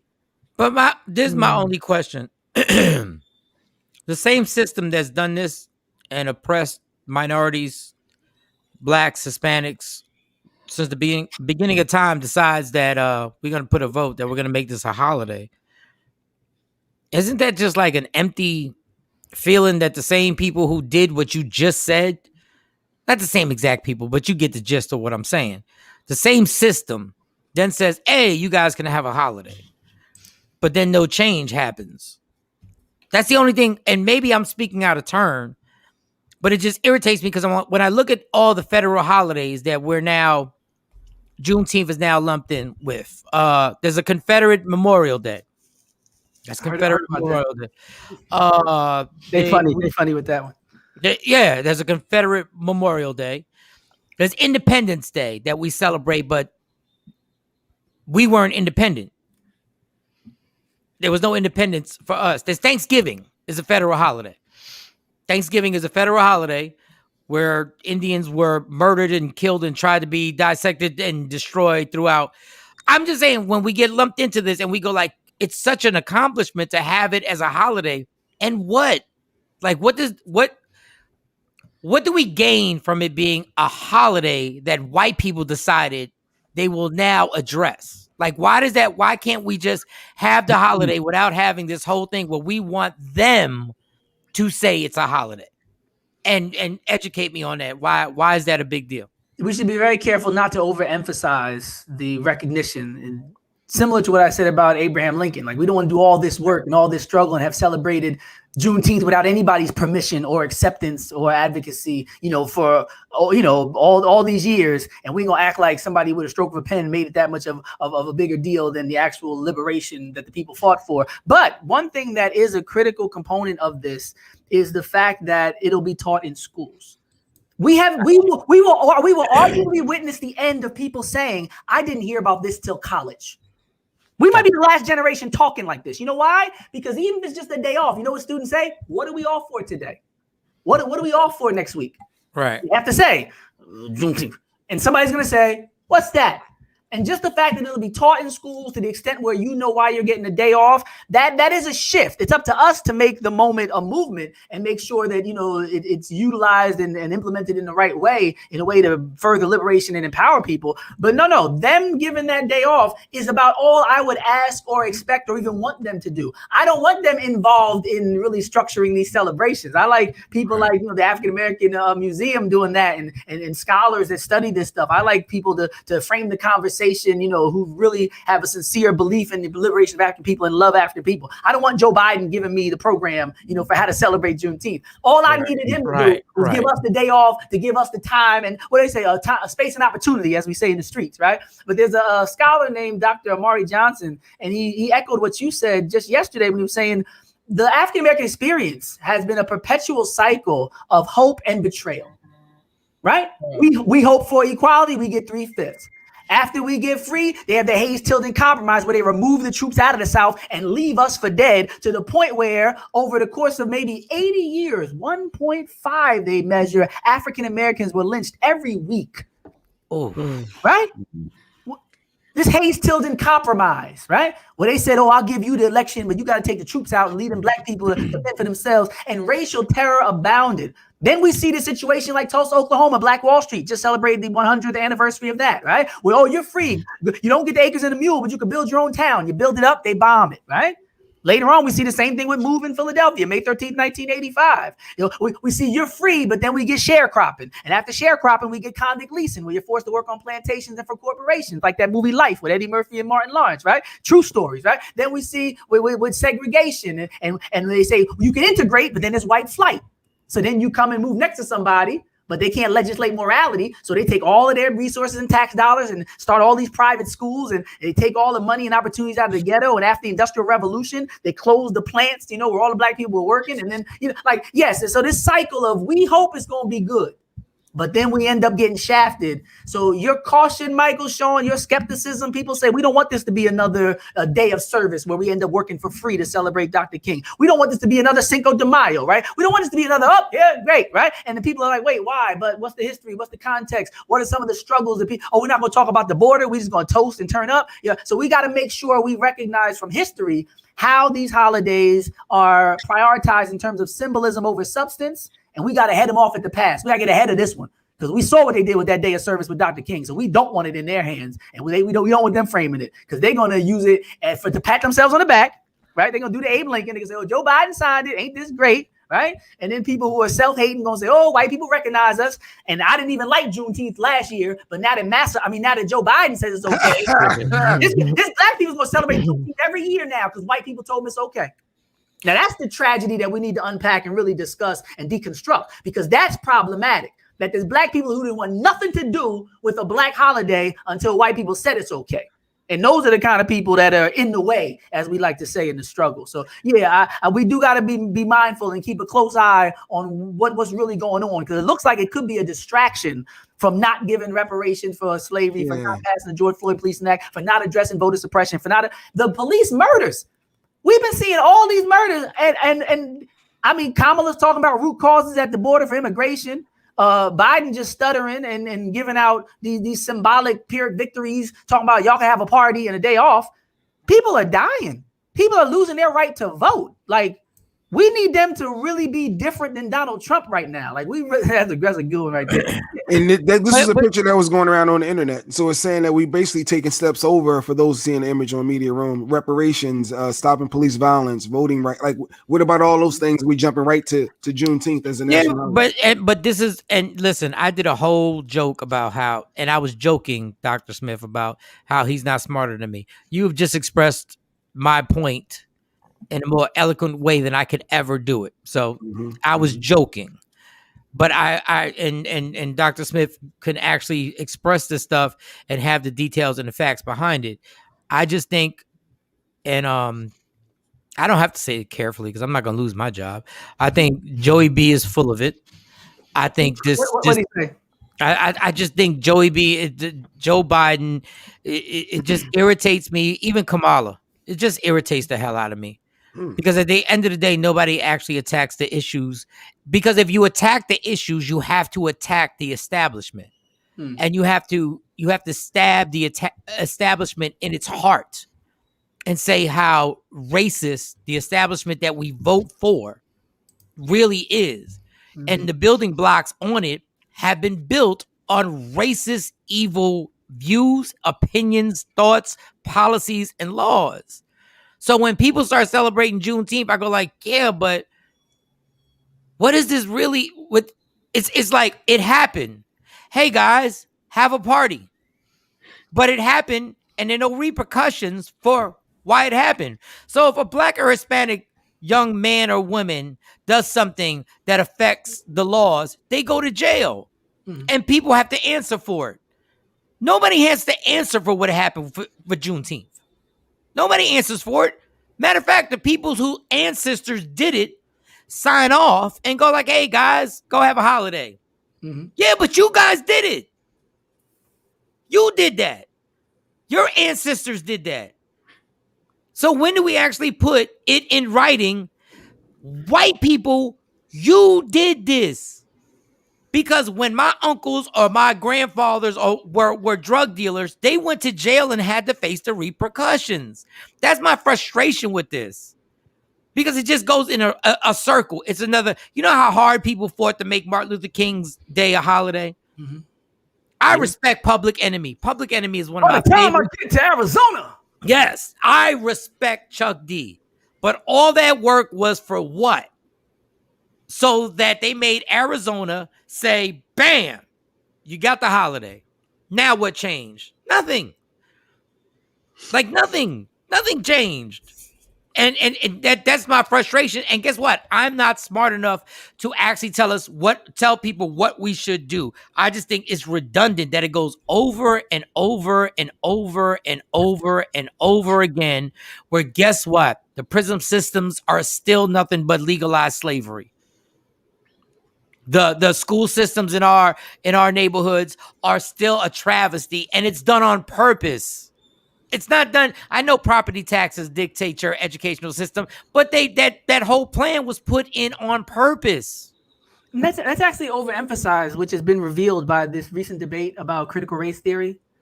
I know y'all seen, a lot of this debates about the 1619 Project, and the professor who is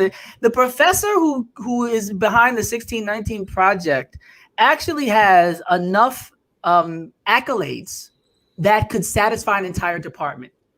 The amount of awards that she's received by herself, if that was Doctor, can you explain who she is for those who don't know? Can you explain that? Let me make sure. There's in the New York Times, there was something called the 1619 Project, where they basically took an alternative view of history, focusing on African Americans. Nicole Hannah-Jones is the writer, and people are saying that this should be implemented in schools as part of a curriculum. And once that kind of push began, people jumped on a different theory called critical race theory, which isn't what the 1619 Project is.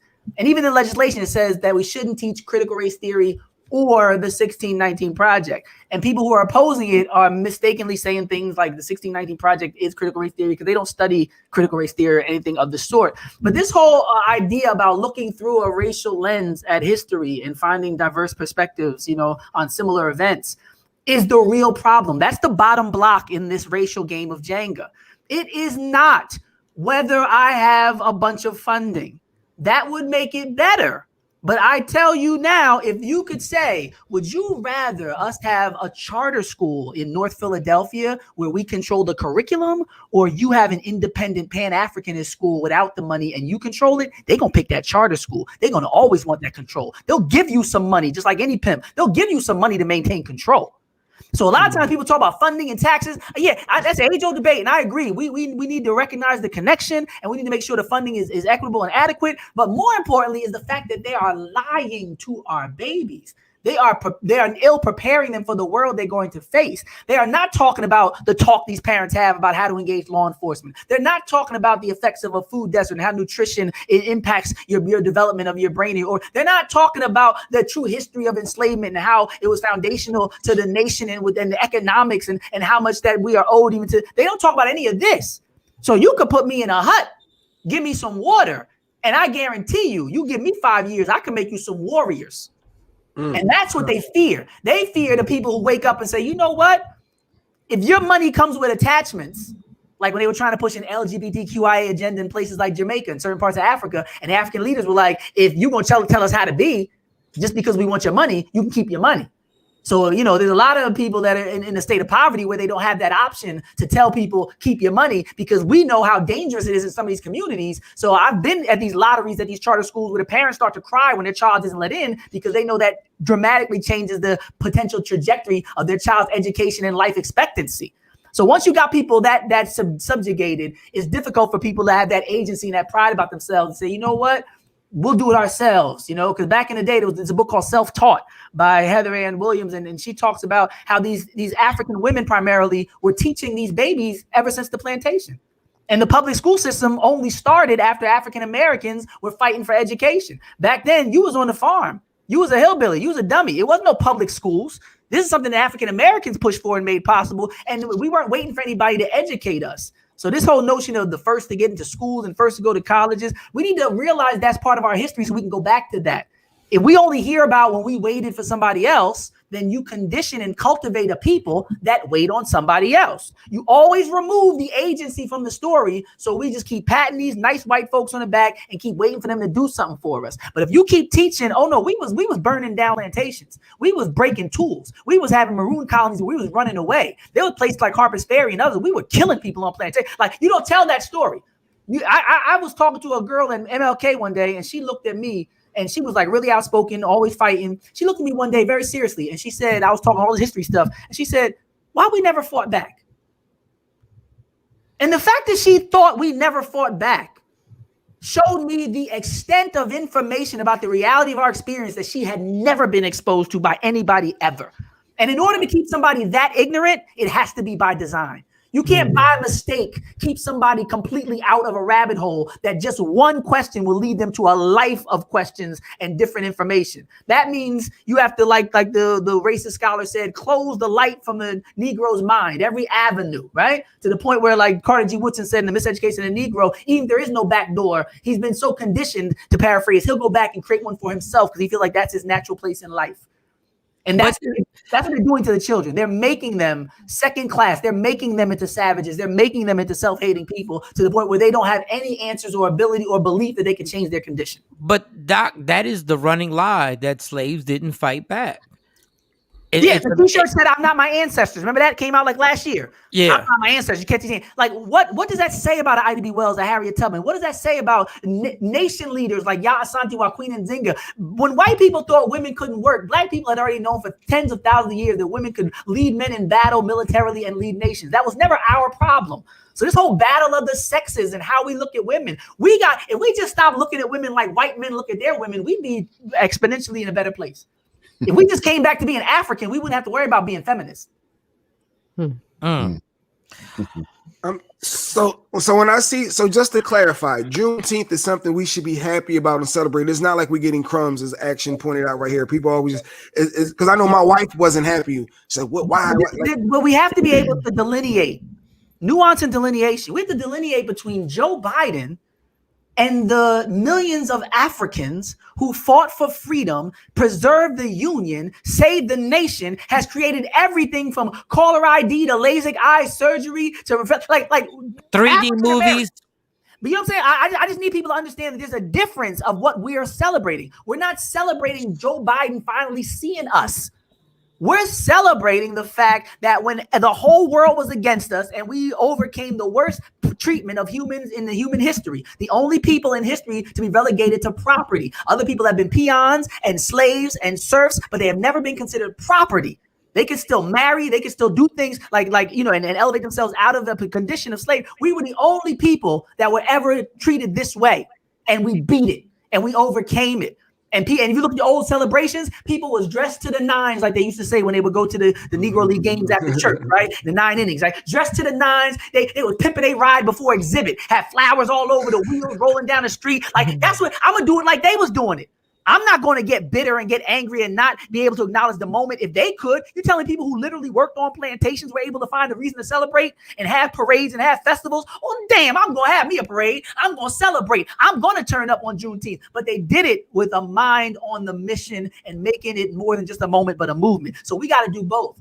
So we shouldn't be, Scrooges and Grinches, these Pan-African mad at everything and can't celebrate anything. Because I got some colleagues that are like that. They can't find the good in anything simply because it's an ongoing struggle. And if you look back at our ancestors, you see them celebrating. They had harvest festivals. They had cakewalks, even when they were on the plantation, where they would be teasing and mocking the master and not even letting the master know. We'd be singing spirituals and chain gang songs, and we'd be singing about freedom, right? And follow the drinking gourd and how to look at the stars and how to wade in the water so the dogs don't track your scent. We was talking in code and using our artistry, not just to celebrate life and pass on traditions and culture, but also to strategize. So when you get together with somebody on Juneteenth, like I said in the beginning, let's talk about the issues of the day. Let's talk about struggle and overcoming and strategizing and African agency and how we can do things by ourselves and don't need any white people to help us to be free or to change the world. And that's a reason to celebrate. And I 1000% agree with you on that note. And I'm glad you said what it is about. I just like what you said about Joe Biden and what you said about, all of a sudden now we're celebrating that we're allowed to have a celebration when the celebration should have been happening anyway. But the mission should be, let's keep the mission in line. Let's celebrate, but let's keep having the talk about the issues on where we're going next, instead of trying to get like some type of justification by like you said, if I see one more Instagram post, if I see one more post, say, let's celebrate that Juneteenth is now a federal holiday, it just irritates the hell out of me. Just do it. We don't need the federal holiday. Like, I get it. It's a day off or whatever, but it just always seems like until we get that certification from this system, then we go like, we should celebrate. And I'm like, and obviously I'm not going to be able to articulate the way you say it. It's just a frustrating thing. And then, just in a smaller scope of things, like then we got the club owners popping off, first 50 women in free. Let's all get drunk. For Juneteenth. It's Juneteenth, and then we're gonna have, like I told y'all, I sent it in a group text. We got like 5 comedy shows that are Juneteenth comedy shows, simply because it just got signed in. Juneteenth, I'm in Dallas, Texas. This has been going on forever, this celebration. Now all of a sudden it's like 10 comedy shows. There's like clubs opening up, 50-cent drinks, go do this, go do that. And it's like we lose focus and we go right back into the rut of, like you said, there's not going to be one spoken word about anything positive, because all we're going to do is wild out, turn up and drink and get high and get hot and do whatever. And it just gets, like, when I look at it, maybe I am looking at it from a negative point of view. It gets depressing, because to me, it just loses all the value of what it is. And it just turns into the same nonsense as the way Mexicans feel about Cinco de Mayo. They laugh. There is no Cinco de Mayo in Mexico. one thing I always think about is the optimism of my ancestors. And I always tell my students, I say, I don't feel like I have the right to be but so pessimistic, because if I had that mentality in the days of enslavement, we would not be free. I'm saying, if we're talking about 2080 or even 90-10, 90 negative 10 positive, slavery was just about all negative, right? Only thing positive about slavery was the faith that it would end. So if people whose grandmothers were born in bondage, whose mothers were born in bondage, who were born in bondage, who knew that their daughters would be violated, this was not an if. Just like when black men get stopped by the police on a plantation, they would talk to young girls when they were about 5 to 7 years old and say, look, when they come to grab you, don't fight. Like they would talk like this is the life. They still have 5 and 6 children that they might never see. That might be stripped away from them. You know the kind of faith and optimism you need to have to be in that kind of life for 2, 3, 4 generations and still believe that it's possible, to still find a song in your heart to even sing a hymn? Do you know the kind of power of us, of spirit and endurance and faith in what could be?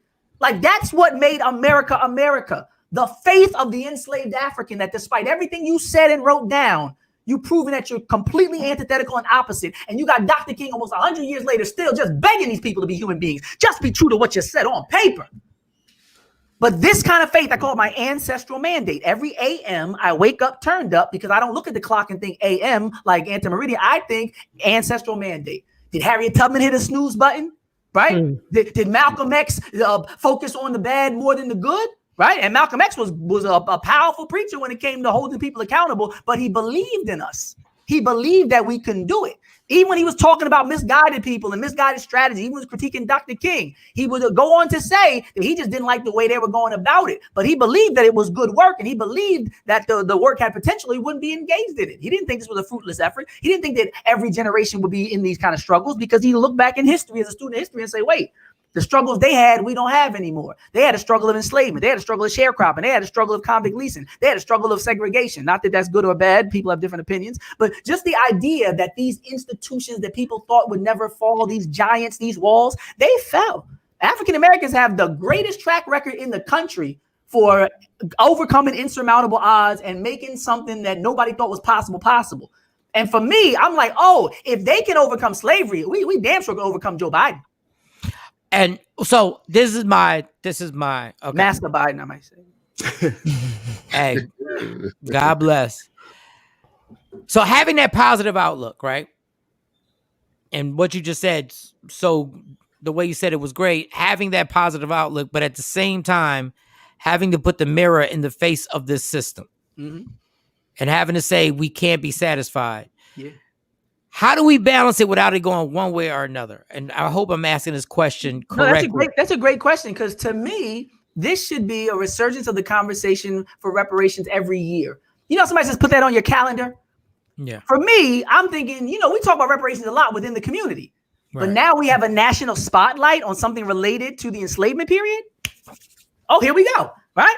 Anytime you losing steam, they used to have a Hot Wheels game where you did like this and ran the motor and they get around closer and it zip off again. So if there's ever any time we losing steam, right? Like George Floyd might have been a little while ago, they arrested Eric Show and people ain't saying Sandra Bland and Breonna Taylor the same way. Juneteenth coming though. We're gonna re-up. And this conversation about reparations and equal justice and justice and policing. We gonna get ready again. The same way we did when Black Panther was coming out and everybody got blackened up and Africaned up and we were strutting to the theater. We know that Juneteenth is a re-up, because they the struggle is rough. It could beat you down and you can get pessimistic and you can lose faith. But we know that Juneteenth is a time we're going to rejuvenate and galvanize, those efforts and those concerns and those ancestral connections. We're gonna make sure that we tap into that energy that was able to see all kind of pharaohs and all kind of walls and all kind of giants and say, oh, this mountain's gonna move. We're gonna overcome. Could you imagine somebody with a gun in your face and you looking him in his eyes saying, we shall overcome someday? Like that's not people always miss it. They all go, oh, you a punk and you was marching. Do you know what it takes to go somewhere where people that have guns and you don't got no gun, and you gonna look them in their face and tell them what it's gonna be, and then years later, that's actually what it is? We're not slaves no more. There's no segregation. Like what we were saying was more powerful than the people with the guns. The guns couldn't stop the arc of history bending toward justice. They were on the wrong side of history. When George Wallace said segregation now, segregation forever. Now he looks stupid. You look back and look at them videos and be like, that wasn't the case. When I read these documents saying these people are always going to be slaves, they can be 3/5. Nope. Matter of fact, you're going to be president. Now what? But I think that kind of energy is what we need to give the young people, where it's like, yo, no matter what they trying to do, they never won in the long run. They have a lot of short time victories that are very dramatic. But in the long run, most of these nations are 5,000, 10, 20,000, 100,000 years old. America's 400-500 years old, man. They just got started. Like, they ain't gonna win. This is halftime, right? This ain't the end. It's not like, oh, but look where we are now. Look how far we've come. Look how far we've come. And I think the danger is that you know that at any given time the matrix could be exposed. That's why maintaining this structure is a full-time job for people that are racist. They have to work all day on all fronts. They have to work on an economic front, on a nutritional front, educational front, because they know that they are outnumbered, and on the planet Earth, they occupy about 8 to 11% of the people. 8% of the people on the planet are classified as white, but they convinced all of us that we the minority. That's why I don't say minority. I'd be like, what are you doing? I went to DC back in the day when they was calling it Chocolate City, and they were calling themselves minorities. I said, it's all black people here. If 70 to 80% of the planet is people of color, why are we walking around saying minorities? I don't get it. It's a game. And if you know that everywhere on the planet, people who classify themselves as white occupy a superior position, even in South Africa, then you know it's by design and there's a plan, and people are saying things to each other they ain't saying to you or in your face. There's no way white people are living better in South Africa. White people are living better in Baltimore. White people are living better in Philly. There's no way that 10% of the people on the planet is just doing better wherever they are than the people of color. So there's a lot of acting like people don't know what's happening, right? Pretending you're obliviousness, as I call it. But deep down, people fully understand. And even if they don't actively take part, they recognize that there is a system that people are very intentional and dedicated to maintaining. And they are willing and ready to give and to take life to maintain it. And when you talk to young people like that, they don't have to be aggressive. I think it was Chuck D. He said, I didn't have to be bad. My mama raised me mad. You give the children a reason to be aggressive. You give them a place to put that anger and to channel that rage. They won't need to be wheeling bikes and like they had this whole shooting with somebody on a bike last night, shot somebody up, because of some road rage. That is a part of just growing up, that kind of aggression, right? You have hormones raging. But if people don't give you anywhere to put it, that's the difference between a Bobby Hutton, who was the youngest member and the first member of the Black Panther Party to join after Huey Newton and Bobby Seale, versus a Bobby Schmurda, who says, I've been selling crack since like the 5th grade. Because you're going to come up and want to jump off the porch and do things and change the world and think you're invincible. That's part of being young. That's part of being a young man in particular, especially in America. But if nobody has a structure, we locking up all the Panthers and now you just a gang member. We like they understand that at any given time, the natural order of things, people don't grow up racist. They're taught this. So they have to keep teaching it. They have to keep removing these alpha males that are strong warriors. They have to keep making black women think that their struggles are white women's struggles, even though when they was in bondage for 250 years, there wasn't no white woman in history of enslavement that was ever recorded running off any porch and jumping in front of near one whip. Never in history. So it was never biological until you got free. On some Friday, when he leave, I take it out. I'll be talking again, right? No one plantation, y'all all have vaginas. Why wasn't biology a common denominator to pursue justice for the first 250 gosh darn years? You pulled a fast one. Like Dave Chappelle said, you was in on the heist, you just didn't like your cut. Then women, after they was in a corner and didn't have no allies and needed some help because they couldn't fight like black women fought, because black women been fighting for the last million years, right? It's on the temples or the tombs and the pyramids. So white women don't have this history of leading nations in battle and fighting. So now you got these weak women trying to latch on to these women with a history of fighting, saying, oh, we got the same struggles. And some of my sisters going over there talking, yeah, we got the same struggles.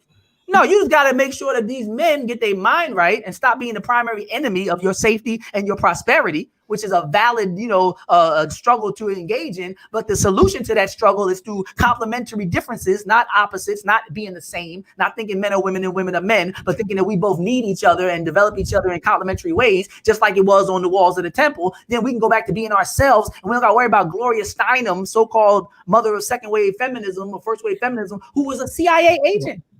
Literally, yeah. Work for the CIA, and you got black men talking about, oh, I'm reading this feminism. No. Just like these black men reading this Marxism stuff, like Karl Marx is we have to start putting this in blocks, because you give out so much information and it spans so many topics that we have to start giving it in blocks of simplicity. When you said these young black men, and I don't want to get into the whole thing because we're running over, but young black men with this aggression and leading them, using that and saying, okay, we're going to use that fuel for something that is going to be positive on this note.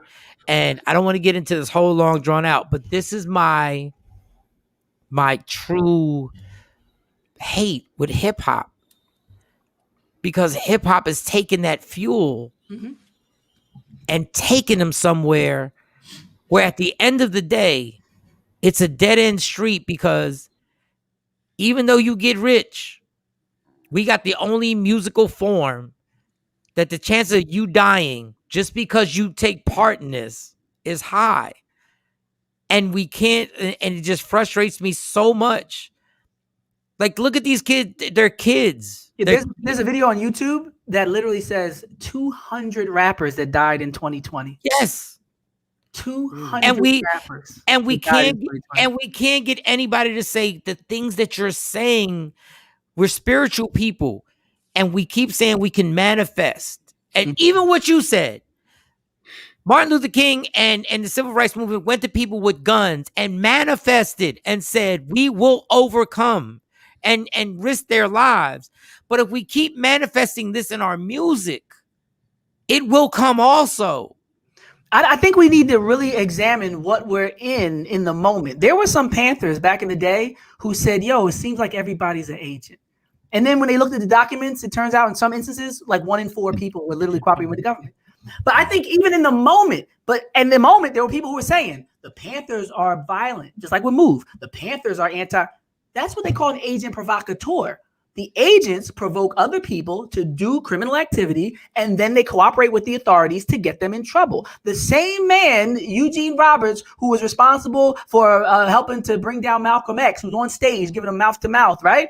Was the same man who's responsible for the Panther 21 with Afeni Shakur. They didn't know he was an agent. They thought he was certified because he was with Malcolm. He used his infiltration as street credibility. But when you look back on it, you say, wait a minute, the whole game was fixed. So I really don't want to put too much emphasis on the people that were being manipulated when the whole game was rigged. So who are the agents in hip hop? That's what I'm saying. 10 years from now, we're going to see some Freedom of Information Act release of documents the same way there's a man named Withers who did all the photography. That famous civil rights photographer, they said he was cooperating with the FBI. So it's like, wait a minute. The guy the guy who gave special access to, brought to the hotel. Yeah. So right now, people are suspecting people like a DJ Vlad or all these people, they throw names out of who. We need to understand that they are in a matrix of destruction. Like the lean, the spin the block, the violence, the be a stepper and shoot people, the use the hose and don't build relationships with women. Like these are some very toxic pillars that have not been erected by Public Enemy and Poor Righteous Teachers, but have been perpetuated and held up by companies, and I would dare to say government entities. Yes. Yeah, I just want, as long as we draw the lens back and we look at the foundation and we don't look at the puppets more than the puppeteer. Yes, these young people right now are in a major trap. The same way all of our leaders started getting killed. And I'll give you another example. Huey Newton, Afeni Shakur on drugs, right? On drugs. And some people say, oh, everybody's on drugs. The documents are saying that people routinely put people on people. Romantic interest. They'll set you up, line you up with somebody. They said that every time Legs came around, not to get too deep into it, but the biological father, Tupac Shakur, they said every time he came around, Feeney had a needle in the arm and had a pipe. They said, the people put people on stuff.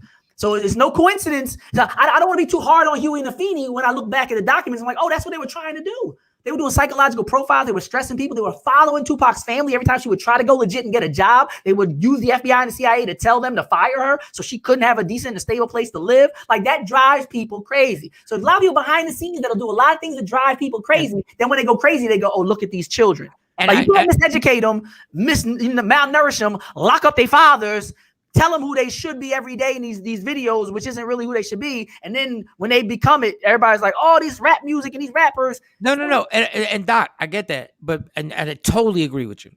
My thing is, so how do we not go down the same path? And how do we change what's going? Because I almost feel like, and listen, optimism. You said the correct word, optimism. We have to have optimism. It's just that for me, when I look at hip hop, I feel like it's a lost cause now because there's no way to change the wave and be like, listen, Megan Thee Stallion just made, I hate to make it this so we basic. talked about it, yeah. Megan Thee Stallion made a song called Thought-ish. And literally, I got into a conversation. The reason why I brought it up, I got into a conversation with a woman, and she was talking about, she was using the word coon and buffoonery on this certain individual she was talking about. And I said, how can you say that when we have a video with Megan Thee Stallion in a grocery store where Black women are sticking their asses like their products? And I just feel like this hip hop thing, I don't know what to do to get people to stop, to get people to change the narrative on what we're going to make music about.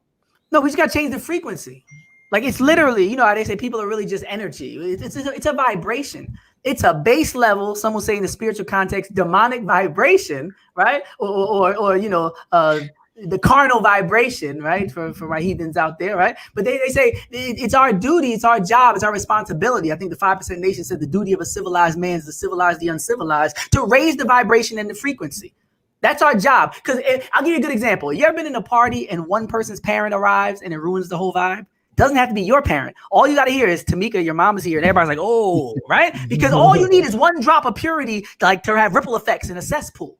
And that's why they're so adamant to keep the truth out. No critical race, because they know all it needs is one little, you know, fracture in the armor. And I know that we had hip hop before, we can get it back, and especially with the internet. Now, before the internet, it would have been a bigger, steeper hill to climb when they were controlling all the labels and you couldn't do nothing without a promo tape. But with the internet, I'm more on your side with that. Now it's about accountability.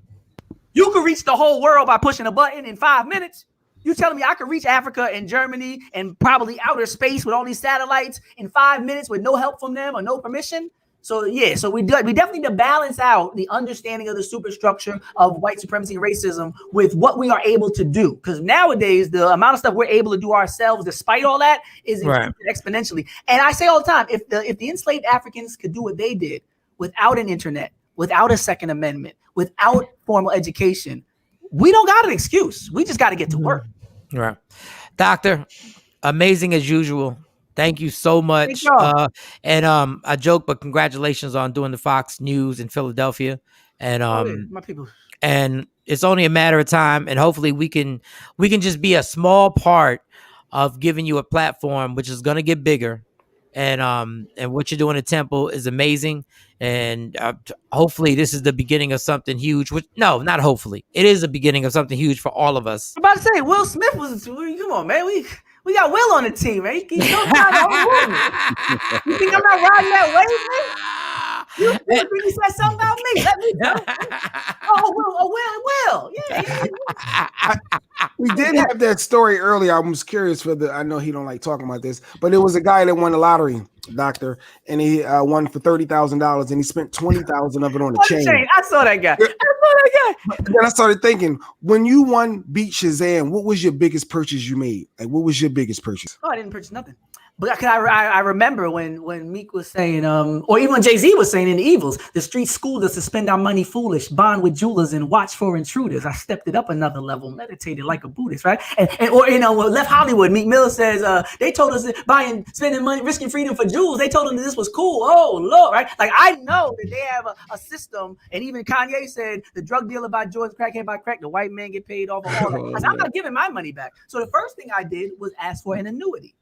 Right? To get a certain amount every year, and you get more over time than you would with the lump sum because of taxes. For those who are interested in investing, if you are an experienced investor and you have the type of temperament and discipline to handle a lump sum of money, it's actually better to take the lump sum, because with just basic knowledge of investing, let's say the S&P going up 7 to 8% per year, over the course of the 10 years that I would get my annuities, I could make more. But me being a first-time person having money, it was better for me to develop the discipline and the knowledge that would help me to spend the money correctly and to not get the tax penalty.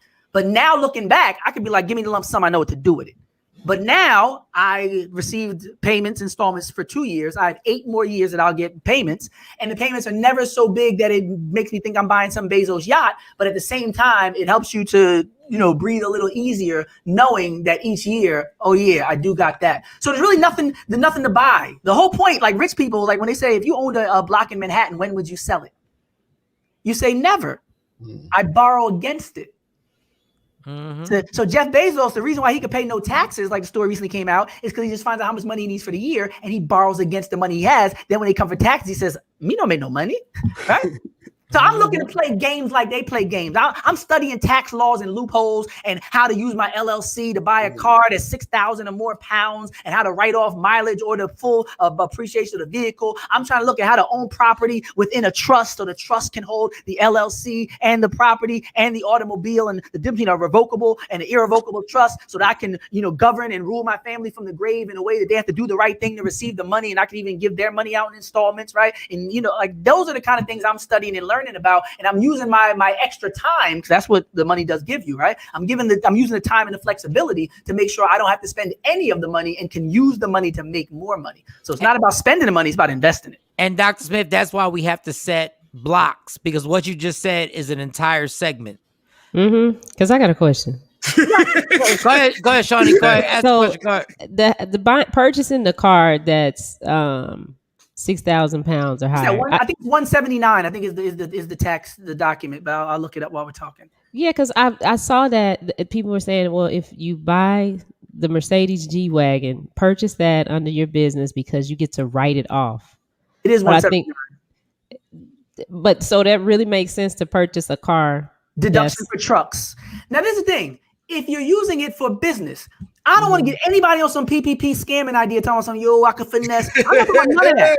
I'm saying if you have a business and you use a vehicle, there are even ways that you can gift an existing vehicle to a LLC or a trust. So let's say you just have a car and it's worth like $4,000. There's ways that you can put the car underneath the trust and, the ways to move things around. But yes, over 6,000 pounds, that's what people say. They call it like a truck deduction. I see it says section 179 for passenger vehicles, trucks, or vans. Yeah, it says that are used more than 50% in a qualified business. And the one way people get caught up is when they only have one car. Because then people are like, bruh, you go everywhere with that one car. So one of the ways to help to fortify your claims are to do things like have more than one vehicle. Because then you could say, I use this for personal, I use this for business, right? And you can count the mileage. Another way is advertisement. When people wrap their cars. Shout out to Jay Black when he was working with Lil Romeo and Master P and had the truck wrap. When you have advertisement on your car, it's a lot easier to justify and validate. One thing that I will say to people, though, is when your stuff is separate, like when you have an account for your LLC and an account for this and your business is separated, when they see your books are in order, the IRS is less likely to even come and look deeply into it. They're like, oh, your stuff looks good. So when your stuff looks messy, like you using the same account to do business and personal, that's like a red flag right there. So one of the ways is to, if you're going to have a car for business, use it for business. You're going to have an account for business, use it for business. You have to do at least one payroll if you have a business account, if you want to have those tax deductions. But beyond that, having the discipline and the structure to not blend everything together is the best way to learn the tax code and help it to work for you. It's not a way to finesse and get over. Right. It's a way to find out if there are things that you are doing and buying, and even uniforms. If y'all all buy TakeOver Legends shirts, there's uniform deductions, for work uniforms, just like UPS, FedEx, and everybody else. Some people don't know this. So they might all go shopping and it's like, we could have wrote this off. All we had to do was use the credit card from the business and classify it as a uniform and wear it on the show. And, and people start to live their lives according to the deductions as opposed to according to their material lusts. And then they end up paying very little taxes because they have that code in the back of their mind all the time. Donald Trump, I will say this one thing. He made writing off the meals 100%. So when you go to a business lunch, if y'all can go out to lunch after every show and say we're discussing idea, 100% write off. Yeah. So when next time you're in a restaurant and you see people laughing extra loud and ordering extra stuff, but they might not be paying for that. But Doc, do you need that? But do you need an LLC to do that, or can you just do that? Would you need an LLC for that to write off the lunch 100%, even if it's a whole meeting about ideas? You need that. That's the point of a corporate entity. Okay. It's like a skin in Fortnite or with the games with the kids. You know, like Mario Brothers, you take the mushroom and then you get the you need to get in that skin. The limited liability is so you would want somebody to sue the company, not you, right? So you want to have that distance from yourself. And people look back at it and be like, yo, wait, so I can basically have a whole suit of armor and I can get hit a few times without dying by the big boss? Well, definitely give me the invisibility, right? Give me that extra layer, you know, that I can have protection. But the only people that don't know are people like us who they don't teach and keep the information from. They don't teach us how to balance a checkbook. They don't teach us how to grow food. They don't teach us how to buy a house. You can go all through high school and college and not know any of the basic things that are required for you to be self-determined. So once you look at it like that, wait, so I can't cook, I can't grow food, I can't balance a checkbook, I can't build a house, I can't fix a toilet, I can't do nothing. And they're like, perfect. Because we want to charge you when you was born, charge you when you was in school, and then charge you in the fence, and then charge you up on FICA and all this other stuff with taxes. We don't want you figuring out the game and getting out the matrix. So my thing now is I just use my time, my energy to spend as little as possible. I'm heavily into no financial advice, but I told Jay Black, ADA, Cardano, you know, and I think that Bitcoin is definitely the future with Joe Biden giving all these stimulus checks, and inflation is about to be crazy, and the dollar is guaranteed to go down. There's been over 700 fiat currencies in the history of mankind. 99% have went completely to zero, and all have failed. So the system we have now with money not backed by gold or any other currency, every time it fails, and it fails usually by debasing the currency, which means it becomes worth less. If you ever heard your grandparents talk about going shopping, I used to buy a loaf of bread for 10 cents. I used to buy this for 5 cents. Exactly. Now it costs $2. So you see the trajectory. Only a fool wants to store his money. If you had gold 50 years ago, $1,000 worth of gold, it'd probably be worth about $8,000 now. If you had money 50 years ago, what you could buy 50 years ago, you can't buy no more. You could have bought a house for $5,000, right? So the value of the dollars go down. That's why people always looking for a store of value. How do I store my wealth where it won't depreciate in value? That's why rich people are always moving and trying to figure out things from precious metals to real estate to stocks and bonds, because they know that money is going to be worth less. All right, Doc. This is why we have to get you, and we have, because we've gone from zero to we have. Oh, my bad. Yeah, I went off. No. This is why we have to get subjects, because the information that you're giving, there are people like eating it up right now. Like, and this is something where financially, this is the stuff that, like, you're right. We aren't we never were taught this in school. Can you imagine how simple and basic skills it is to have a class called tax deductions in high school? That would be just a simple. Can we hear you? I can't hear you. Can't hear you. I was saying, or just investing. I didn't start investing till I was 40-something years old. And there's other people who are teaching their children to invest, you know, as children, like 4 or 5, they playing. They talking about appreciating, you know, versus depreciating. Is this an asset that's going to be depreciating and losing value? Or is this an asset that's going to be accruing, you know, additional value and appreciating? Right. There's children that learn this. They go to, you know, little Saturday schools and stuff, and they talk about finance just like they talk about spirituality and language and everything, and culture. So there's a lot of groups that, you know, they make sure they kids know from the door, you're not going to be a perpetual customer, and you're not going to be a consumer, and you're not going to be buying things that lose value as the prime. I know people who have more invested in entertainment than in education. A lot of people, nice entertainment centers, nice games, nice TVs, right? You look for the bookshelf. Sometimes not even there in the house, right? So this is from indoctrination, and you know, this is through miseducation for people to really think I can get everything I want by spending my money, when everybody else is like, no, okay, last one I'll give you. When you go to the amusement park and you ever give a child the tickets to ride the rides, there are the majority of adults look at money the way those children look at those tickets. Ooh, now what can I do? Investors look at that money and look at money as workers. Wealthy people look at money as additional workers. Ooh, how do I put all these workers to work for me today? Not what I'm going to buy. Not, what can I do? I'm not a child at the amusement park. When I get a bunch of money, I'm like, I got a whole staff here. I got some people that could work in real estate. I got some people that could work in precious metals. I got, so when you start to look at money differently, it's not some toy, some ticket to go have fun. It's a way for you to become a boss and put your money to work like a pimp puts a hoe on a track. All right. I'll We're leave you done. with that. Yeah, I we're done done. popped the collar. I done took it to pimping. No, you did a great job. Much love to y'all. But we got to structure. We love it. Yeah, we love it. We're going to structure this. We got to structure it. Wow. I'm here for it. I like it. All right, much love to all the good people.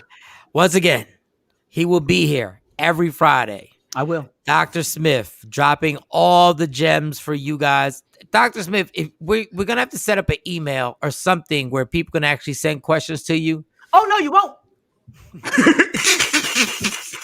The only way I got this information is because I live by a code that says lay low and stay out the way. No, but seriously, when you're I was studying a lot of great men and how they got the way they did. There was a lot of tunnel vision and it's a lot of isolation. So how about this? How about Shawnee gets an email and they ask send Dr. it. Smith, And then we'll ask you. I'm waiting. But my email box, my inbox is already way too much. I work for a man who might get 400 emails in a day from all over the world. And I made a promise to myself, I ain't trying to be that type of popular, right? So I will definitely be there and available to answer the questions, but I always am conscious to not add work, to my existing, responsibilities, because that can happen quickly. So if you're listening, be careful and make sure that you don't let anybody give you more work. Because you'll end up never getting to your passion and your purpose and your work.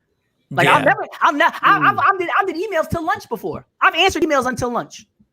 Got you. Never got started on my stuff. Half the day gone.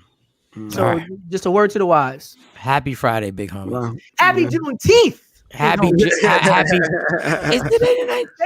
It's celebrated. It's celebrated. It's all weekend. Come on. Oh, it's all weekend. Yeah. They do it Memorial Day weekend, all day weekends, right? They celebrate all weekend, long weekend. Just another thing to overshadow Father's Day. Thank you, Juneteenth.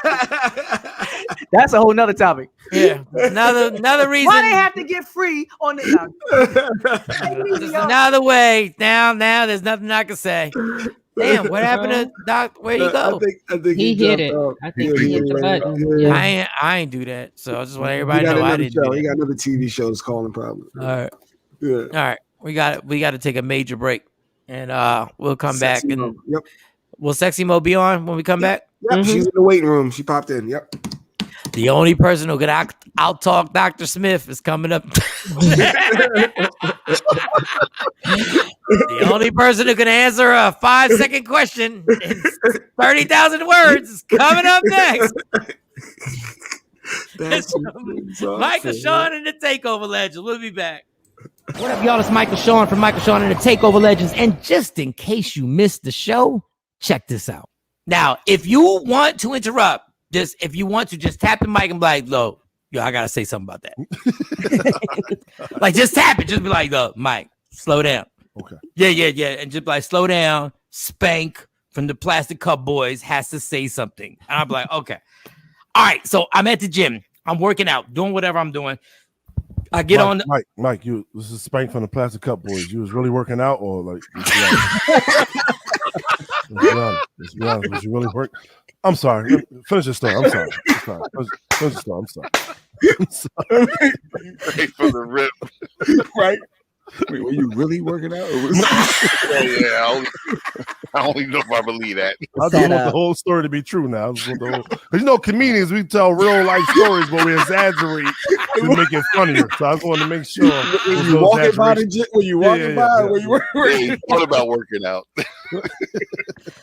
So I said, I'm not listening to music. I'm going to scroll on Instagram for the last 20 minutes because I have a certain time, last 20 minutes. So I scroll, I go to Will Smith's page. Do you follow Will Smith's page? Yes. Okay. He's an entertaining page. Like that's an entertaining page. Mm-hmm. And it's something you inspire to. So Will Smith puts up this thing where he's jogging, but it's like overcast and it's dark and it's kind of rainy, right? Mm-hmm. And then he says, if you can, somebody caption this motivational situation. Somebody caption it. Like normally I don't do nothing like that, but I'm bored and I'm like, let me caption it. Mm-hmm. So I caption it and I put something on there. I said, sometimes the most important journeys you have to travel will be by yourself. All right, Spank, wait a second. Because I know you know Will, but wait a second, Will. Spank, I went back in Instagram like 10 minutes later and he liked he liked my comment. Oh, wow. Wow. Spank, don't you degrade me, Spank. Don't you dare. Will Smith liked your comment. Spank, don't you do that. Don't you do that. Don't you do that, you bougie bastard. Don't you do that right now, Spank. I got to ask one question. All right, back to Spank, don't do that. I got to ask one question. What's the question, Spank? Did you repost that he liked your comment on your personal page? Like, yeah, Will Smith. I'm going to repost it today. It just happened. Why? I'm not supposed to repost it? No, Mike, you're somebody, so you don't have to do that. You're somebody. You don't have to do that. Are you serious, Spank? Yes, you're established. You don't have to do it. But Michael, Shawn, and the TakeOver Legends. Your escape from reality. Right here on Free Agent Radio. What up, y'all? It's Michael Shawn from Michael Shawn and the TakeOver Legends. And just in case you missed the show, check this out. Rodney Perry. A man cheats on his wife. She cheats back. She gets pregnant. Who broke the family? Nice hat. Yo, your hat game is vicious. I wish my hat, like, it don't look right on me when I wear hats. But go ahead. Who broke the family? She did. Sonny hates that. Look at Sonny. That's what I love. I agree. See, when you a grown ass man, you ain't got to get into the whole explanation. He's like, she did. You want an explanation? I give you an explanation. Give me an explanation, Rodney. Give me an explanation. The short answer is she did, and I know women out there. Well, how come she can't? Well, you know, I know it. I just say, how come? If you let somebody skeet all up in our house, it's your fault. Not the skeet. Not the skeet. Tell all the girls shoot up the club. You can't let nobody shoot the club up. But he could have did the same thing, and the woman just didn't get pregnant. How we know he ain't? How we know he ain't raw dogging? How you know that? First of all, Miss Scott, okay. Miss Scott. What we're not gonna do is try to make this into something else. Now, is he wrong? Yes, but the family can be put back together as long as it ain't no kids. When the male ego is fragile, very, very fragile. So I don't care. Guys do this all the time. Women cheat, and then so it don't even have to be a kid for a guy for it to be over. But absolutely. A kid make it even worse. Like a woman will accept your outside child, but I don't know 0 guys is going to accept an outside child from his wife. It's wrong, Miss Scott. It's wrong. I know. It's wrong. It's wrong. That's what I've been trying to say. It's wrong. It ain't fair. Not fair. I'm sorry, Miss Scott. That's like, you know what? I'm gonna take one for the team. It's wrong. Michael, Shawn, and the TakeOver Legends. Your escape from reality. Right here on Free Agent Radio. Don't never stop if you want to be on top. Yeah. Tap in. Happy Friday, everybody. It's Michael Shawn the TakeOver Legend. You listen on Free Agent Radio. Thank y'all so much for listening. If you're watching on Media Room 360, on all your streaming channels, Roku, smart TVs, all that, Facebook, YouTube, Twitch, everything. Thank y'all for listening. Thank y'all for watching. If you ever want to get on, just call 609-699-1386. And now it's time for Allegedly with Sexy Mo. Sexy Mo is in the building. Hey, Michael Shawn. Hey, Shawnee. Hello. You look nice and tropical. Yeah. She looks nice in last night. She looks nice in last night. Why you gotta mess up her whole? We're not gonna get into. You know what I noticed yesterday? Y'all gonna get mad at me. You know what I know? Nah, I'm not gonna say it. Never mind. Go ahead. Go to your friend. No, I'm not. Not last night, but I watched a TV show called The Jump. It's on ESPN. And it's a great basketball show. And what's the name? The girl, Rachel. Oh, she hosted.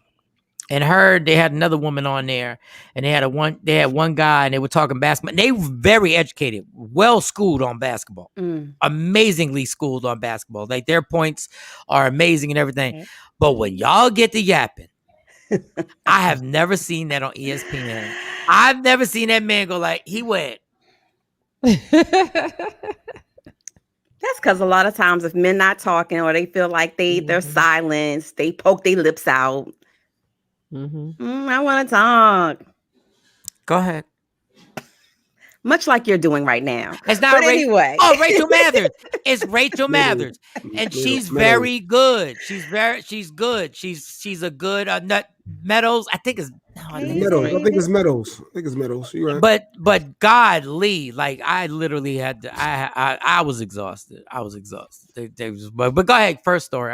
That's why I didn't want to say it because it was going to be taken the wrong way. No. It's okay. But I just, I mean, what's the difference between men talking about basketball or sports and women talking about basketball? Stephen A. Smith annoys me too. But Stephen A. he annoys me for different reasons. Because he's annoying. He's just annoying and he's a stupid dummy. All right, go ahead.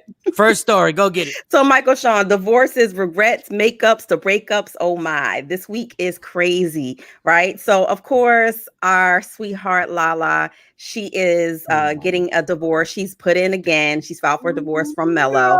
This is not the first time. I know you're like, oh, they're gonna get back together, but I don't think so, Michael Shawn. Allegedly, through all of their ups and downs, of course, they've put their son Cayenne first. They've been great co-parents, even with living on two different, coasts throughout his basketball career. Well, the latest is that allegedly Mello has two twins. Oh no! In the cut. Well, you can only have two twins. You can only have two. I got two. You can't have one twin. Just twins in general. He has two sets of twins. No, you can only have one. Yeah, one. He has one set. Okay. That was a faux pas. But he has a set of twins, and apparently this girl, she was pregnant. She had the babies back in September, but apparently she was supposed to have an abortion. They both agreed upon it because they didn't want the situation to, get bigger than what it really was. And he did. Something was going on with her where she had to have a medical, a medically induced abortion. So not the typical going to your abortion clinic and going through that process, but having it done probably in a hospital setting. Which it could have been for various reasons, whether she was too far along, whether she had some type of, allergies, something. It could be something simple, but she had to have one. He didn't fly back to be by her side to get it. And what happens? She had them babies. A couple of months later, she pushed him out, and she pushed him out early. So of course there was complications. The babies were born.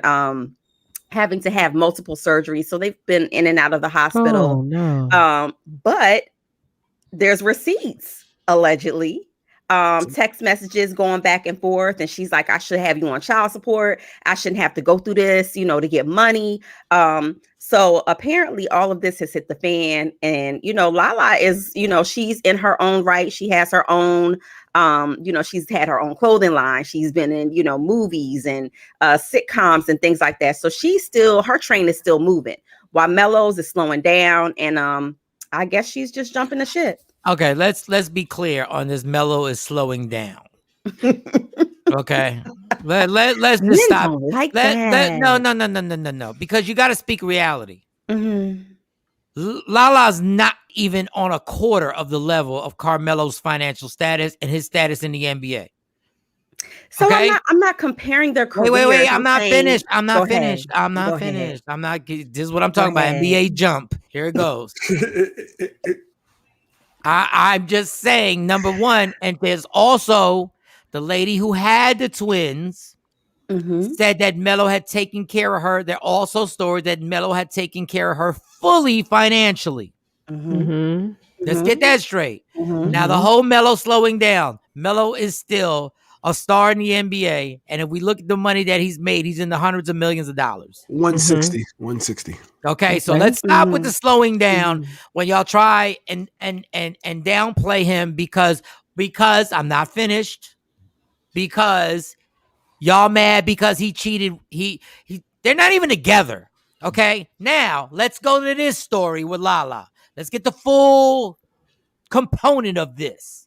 When Lala met Carmelo, she was in a relationship allegedly with a rapper, right? She started messing with Melo. And then she was at a club and allegedly a confrontation happened where she had to make the choice between the guy that she had been riding out with, the rapper, who wasn't famous, or the NBA star who she just started messing with. And they were confronted and she had to make the choice. So she took the viable choice, which was the come up. So you got attached to something in the game. You wanted to be part of the game. Not saying it's right or wrong. I'm saying you wanted to be part of the game. You know what the game is. You've been playing the game and you wanted to be a part of this. Not saying what he did was right or wrong because we don't know the basis of the relationship. We don't know if Lala's getting knocked off by other people right now either. All I'm saying is when you got in the game, you knew what you were signing up for. So I'm not feeling sorry for anybody. Not Carmelo, not Lala. I'm not saying the lady who had the kids is wrong. I'm saying this is all inclusive. It's an all-inclusive trip. So when you want to get down with the get down, just like Cookie with Magic Johnson. Magic Johnson's wife knew what she was getting in for. She dealt with it even in HIV world. That's why I respect Cookie, because Cookie didn't come out and complain because she knew she signed up for a different type of lifestyle. It's not a Michael, Shawn, and Stacey lifestyle. No, it's not. It's a whole different lifestyle. So when we try and make Carmelo look bad, understand Lala's been doing her thing too. They've both been doing their thing in this game. So I don't want anybody to put no disparaging words on Carmelo because we're all in this entertainment business together. I saw it. I saw that the side chick said, well, I was messing with him. I knew he was married, but I also knew who Lala was smashing too. So I thought it was okay. She's smashing. So why can't I? I was like, oh. So let's put all the cards on the table and not make people look like victims when they're not victims. They know exactly what's going on. So I don't think that there's any I mean, all is fair in love and basketball. I don't think that there's any type of victimization going on right now. I just think that grown ass adults made grown ass decisions, and this was the repercussions of it. This was the consequences of it. Mo, you just did a whole story that made the girl look like made the women look like victims. How did I you make made look like Lala look like a victim? You made the lady who had the kid because he wasn't there. He didn't I reported the facts. Those aren't the facts. How was that? How was that? No, excuse me. The alleged facts. How was that making them look like a victim? She's a side chick, and you made it look like it was horrible that Carmelo wasn't there. He's not going to be there on a side chick. That's part of being a side chick. But those are his babies. I get it, but it's not going to be planned out the same way. It's not going to be when you're the side chick. You're like, well, hopefully you can make it. So allegedly, it was because the bigger issue is because the babies were having surgery and the babies are sick. And she allegedly feels like he should be there, or that he should have at least called to check to find out like what's going on. You can't expect all that. First of all, he was in the NBA playoffs and he was playing basketball and he was actually doing his job and all that stuff. Second of all, you can't expect the same treatment that a main chick would get. And this might sound rude, and take it how you want it. It's not the same way as the main chick having complications. It's just not. But it's the kids. It's Johnny. It's kids. I don't care. It's not going to be treated the same when it's a side chick that he just speaks to once a week, and then she's like, "Oh, I got this." Well, I'm all the way across here. You're not going to get treated the same. So all y'all women, I'm going to let you know right now. It's not the treatment of the woman. It's more so I'm looking at the treatment of the kid. We are. Y'all use them kids. Oh my God, y'all use kids. You know, oh my God! Don't do that. Foul on the play because just a couple weeks ago, foul on the play because a couple weeks ago we were going on and on about why the dad can't be in the delivery room. Now the mom wants the dad in the delivery room or there for the idea. It's about the kids. It's not about her. We're in a relationship together. I'm not the side dude. But these your kids. You're not going to get treated the same. It's not about my treatment. It's about your kids. Where the kids in? Whose stomach they in? They in my stomach. Okay, you're not. But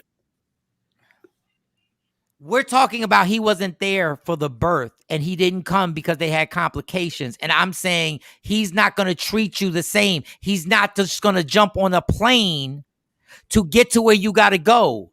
If you were his wife, you would be treated differently. I'm saying when you're the side chick, understand, I don't care if you're pregnant.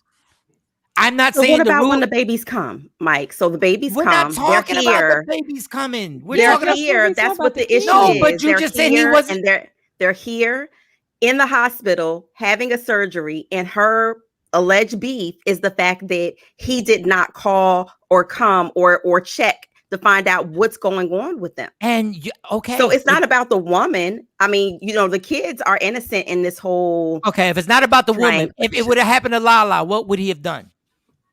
He would have been there, right? If Cayenne, okay, I'm trying. He might have missed the playoff game. He might have missed the playoff game. Yes, and I'm telling you, the root for Cayenne, for his son. The root of this whole thing is that she's not Lala, and I'm trying to tell y'all, women, when y'all get in this situation, this is how you will be treated because you're not the main girl. So you're saying that the kids should be treated less than the other child that. You want me to say it? You want me to say it? Absolutely. Yes. That's so you're what going will happen. To treat your other child less than because you're not married or in a relationship with the mother? Because of a decision you made as an adult man. Hey, ladies, grab this together. Yes. Okay, and you may not like it, but what I'm trying to do. This is my thing, and there lies the messiness of it all. No, yeah. So you can't say nothing about women dragging men because at the end of the day, it's about the kids. We're not talking about him being there to hold her hand. Your kids. I'm trying to see. Y'all want to live in the perception of what should be right or wrong. I'm saying when you put yourself in that situation, I'm giving y'all heads up. This is how you will be treated. So when you lay with a man that you knew had a woman, knew had a wife, you put yourself in that category. You're not going to get the treatment that you want. And they'll be like, well, what? It's about the kids. Dog, I'm trying to tell you, this is the cruel world. This is what it is. This is exactly what it is. And that whole, yeah, so what if the mom dies and you got these kids? So your kids just become a ward of the state because because the side chick ain't with my wife. What woman did she not know he was in a relationship? Did he not know he was in a relationship? Yes, and she knew, and she had the baby in her stomach. Okay, it's about the kids, not her. I'm telling you, okay, that's great. And hypothetical, that's great. I'm telling you the reality of it. A black man gets pulled over by a cop. He's a white cop. He gets treated unfairly. Is that not the reality of it? Is it wrong? Yes. I'm just telling y'all, don't put yourself in the situation and then want a different treatment. It's been going on for hundreds of years. Doesn't make it right. I don't care about right or wrong. The world ain't about right or wrong. The world is about it happens or it doesn't happen. That's what it is. Just like a woman treats a man differently is it right that a woman, if she's dealing with a star and she has sex with this star and the man that she's married to is like just a regular dude, but she gets to come up with the star. Is it right? No. Is it reality? Yeah. She left. It makes sense now because if a man is not going to stand up for his kid that he helped create, I don't care what the situation is. If he don't have enough gall to say, okay, well, I'm gonna separate this and I'm gonna be here for the kid, then as a woman, you got to do what you got to do. So go get him for child support, girl. You said he got 160 million. Go get it. But you see how y'all become the victims again? It's not about the victims. Wait. I just said about consequence. That's about action. That's about reaction. I did not say the guy. Hold up. Did I feel sorry for the guy who got left? No. I didn't. Jay Black, did I feel sorry for the guy who got left? I didn't give a damn about the guy who got left. I did not give a damn about him because it's not about right or wrong. It's about the reality of the reality. I didn't say the guy was, God, that guy that's horrible that it happened to the guy that she left and she got to come up. No, I didn't. I said she left because she got to come up. I did not criticize the girl. I didn't say she was wrong. How about the girl got pregnant by the guy who's worth $100 million? And she left the dude that was with her through thick and thin. You know, that's the woman's favorite thing. She was there through thick and thin, and she was there through this. The dude got left. And guess what? When your girl started messing with that, guess what? You know this is the reality. You're not gonna get treated the same. So what's right or wrong is out the window. You were the side chick. And guess what? You got side chick treatment. And that includes everything that's about you. That as mean as it is, kids and everything, you're not his priority. And then so the kid grows up to have all kinds of issues. How about old girl from The View? What's her name? Sherry Shepherd. Her and her man, while they were married, they decided to have adopt kids or bring kids in the situation. Yes. She left. I don't want to be with you anymore, and I don't want the kids. Guess what, dude? You stuck with the kids. See, I don't feel sorry for him. I don't call him a victim. You stuck with the kids, homie. Well, he got child support, so he good. Okay, and I'm not mad at anybody, but nobody's the victim because you are in a situation when you play that game. This is the game that happens. So the kids are the victims. The kids are the victims because they did not ask to be here, and they don't have a choice in the way that they were brought here. They don't have a choice in the way that they're treated, how adults handle them. So no, I don't think it's right that you treat a child differently. Okay, so based on whose the way bad that they is were it? brought here. Well, let me tell you something. Whose bad is it? Is it Carmelo's bad, or is it her bad for putting herself in that situation? It's both of them. It's both of them. That's it. So stop killing Carmelo. So nobody killed Carmelo. What's crazy is, what's crazy, if he would have went, she would have had that abortion. Only reason she didn't because he couldn't show up. He couldn't even send an assistant. He could have sent somebody to go with her to make sure she was good. Right. He said it wasn't important or whatever. He just chose not to show up. So she had him out of spite. So she had the kids out of spite. Whatever reason, you ain't here, the babies are here. I'm gonna go ahead and have these kids. Whatever reason, the babies are here. The game is dirty. It's a dirty game. Well, she can't shove them back up her ass. They're here now. So, what do you do? Hold on, but she was gonna kill him. But she was going to kill the babies if he would have showed up. Was the abortion the original agreement amongst the two of them? That was the original plan between the two of them, allegedly. They both had decided that they didn't want it to get bigger. And so he didn't show up. And so now she's going to have him. No show, no call. No show, no call. No call, no show. No call, no show. And this is what happened to the agreement? There's no agreement anymore because it's a dirty game.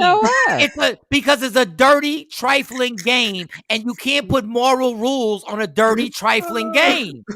She said you ain't show up. The kid's fault. Shawnee, I get it, and you can rely on that kids thing. I'm not talking about the kid. Yes, do the kids get the short end of the stick? Of course they do. But the problem is the game is a dirty game, and y'all want to put morals on it, and there are no morals. It's no morals when you're cheating, when you're doing whatever you're doing as two consensual adults, right? There's no rules to that, right? You can't put a moral stamp on cheating because you're doing wrong anyway. But when it turns to real life situation, meaning you're bringing a life, that's something permanent. That's something that you can't say, oh, you know what? I'm tired of raw dogging you. So here goes, no, it's a baby involved now. So then what do you do? So he's going to pay child support. But it was agreed to terminate the pregnancy. So where? Right. So, but outside of that, that's where the wrongness came in. Where did that get distorted? When did that become something of another option? When he didn't show up. When her selfish ass said he didn't show up. So now the kids are there because she decided they're going to be there. And he decided not to show up because that was the deal. How in the hell does abortion stop because somebody doesn't show up? if the agreement was you're supposed to be here with me to do this, then he didn't keep his part of the deal either. So apparently, well, I mean, with a medical abortion, apparently you have to be accompanied by someone. He never flew back from Portland to LA to show up for the procedure. And maybe so she ain't want to he didn't tell send nobody somebody all else. that. Yeah, Hold up. How about this? How about the baby's here, right? Take care of him now. Go get your check and take care of him. What's the big deal? What's the big deal? It's a big deal because he's gonna cut the check and you take care of him. When the kid grow up and the kid does something amazing, then all of a sudden he wants to show up and play dad. You showed up with me because I was doing something amazing. So it just goes round and round. The only reason you was around me was because I was doing something amazing. But that's the only reason you had the only reason you had the kid is because I was amazing. So it just happens. That's the fumble in the whole adult scenario. The only reason you let me hit it raw because I was doing something amazing. Hey, swish. Don't play. Look, listen, y'all. It's all dirty. It's all dirty. It's all foul. It's all crazy. It's all the whole thing. It's the same way Janet Jackson had a kid and let Rebe Jackson raise it. Oh. Allegedly. It's the same. It's a dirty game. When you get involved, do not start pulling the heartstrings of what about the kids. You wasn't thinking about the kids when you got involved in this dirty ass game. So people need to be mature and just, I say shame on both of them because I think that both of them made immature decisions, and now there's these put the babies up for adoption. Just send them to me. Why put them? Wait. Why put them up for adoption when they're gonna live a great life? He's gonna cut. They're not gonna live a great life if their dad won't be a part of it. So give them to somebody that actually wants both of them. They're gonna be worth millions. No, the daddy don't want to be a part of it. The daddy's gonna cut the check and they're gonna live a better life. You want to put them up for adoption to somebody who makes $50,000 a year? At least they'll love them. They're gonna. Now y'all saying the lady ain't gonna love them. I mean, according to what you saying, they a check to her, and to him, he doesn't have to be a part of it. A kid needs a mom and a dad. That's their fault that they went out and had a one night stand or whatever. LeBron didn't have a mom or a dad. He had a mom. He turned out fine. I mean, I had a mom too, but don't put them kids through that. If it got to be all this and they ain't even one, the kids get them to somebody that ain't got all that drama going on, so they can grow up and develop right. That's too much. What are you talking about? I'm talking about. Mike don't want love. Mike don't want her. Wait a second. Wait. They not just a chick. Wait a second. This is the same thing that happened with Drake with his first child, and y'all would have been like, when Drake disappeared, y'all would have been like, the kids are gonna live a fine life. Well, Drake did hide the baby. Yeah, he hid the baby for he a while. hid the baby from us. He didn't hide the baby. He hid the baby from our asses because then we'd be doing a story about the baby. And let me say this one more thing. When Mo did do the story, if we review the story, it made Carmelo look like the bad guy, and it made her look like the victim. So again, those are facts.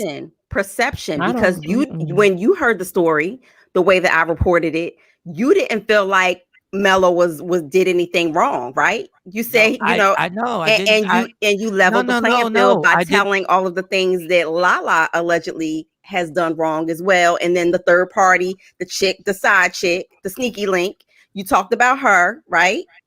So it's all about perception. I'm talking about the way you presented the story. It made her look like the victim and Carmelo this bad guy. That's exactly how you made the story. It's the facts. Now, the way you want to interpret it and take it in, that's your opinion. Why didn't you give all the facts then?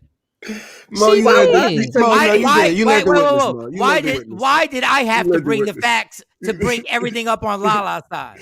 So that's just like me doing something and you like, yeah, but when you was 5, you did this. And then when you was 6, you did this. But we ain't talking about that. We're talking about the current situation. Hey Mo, do you know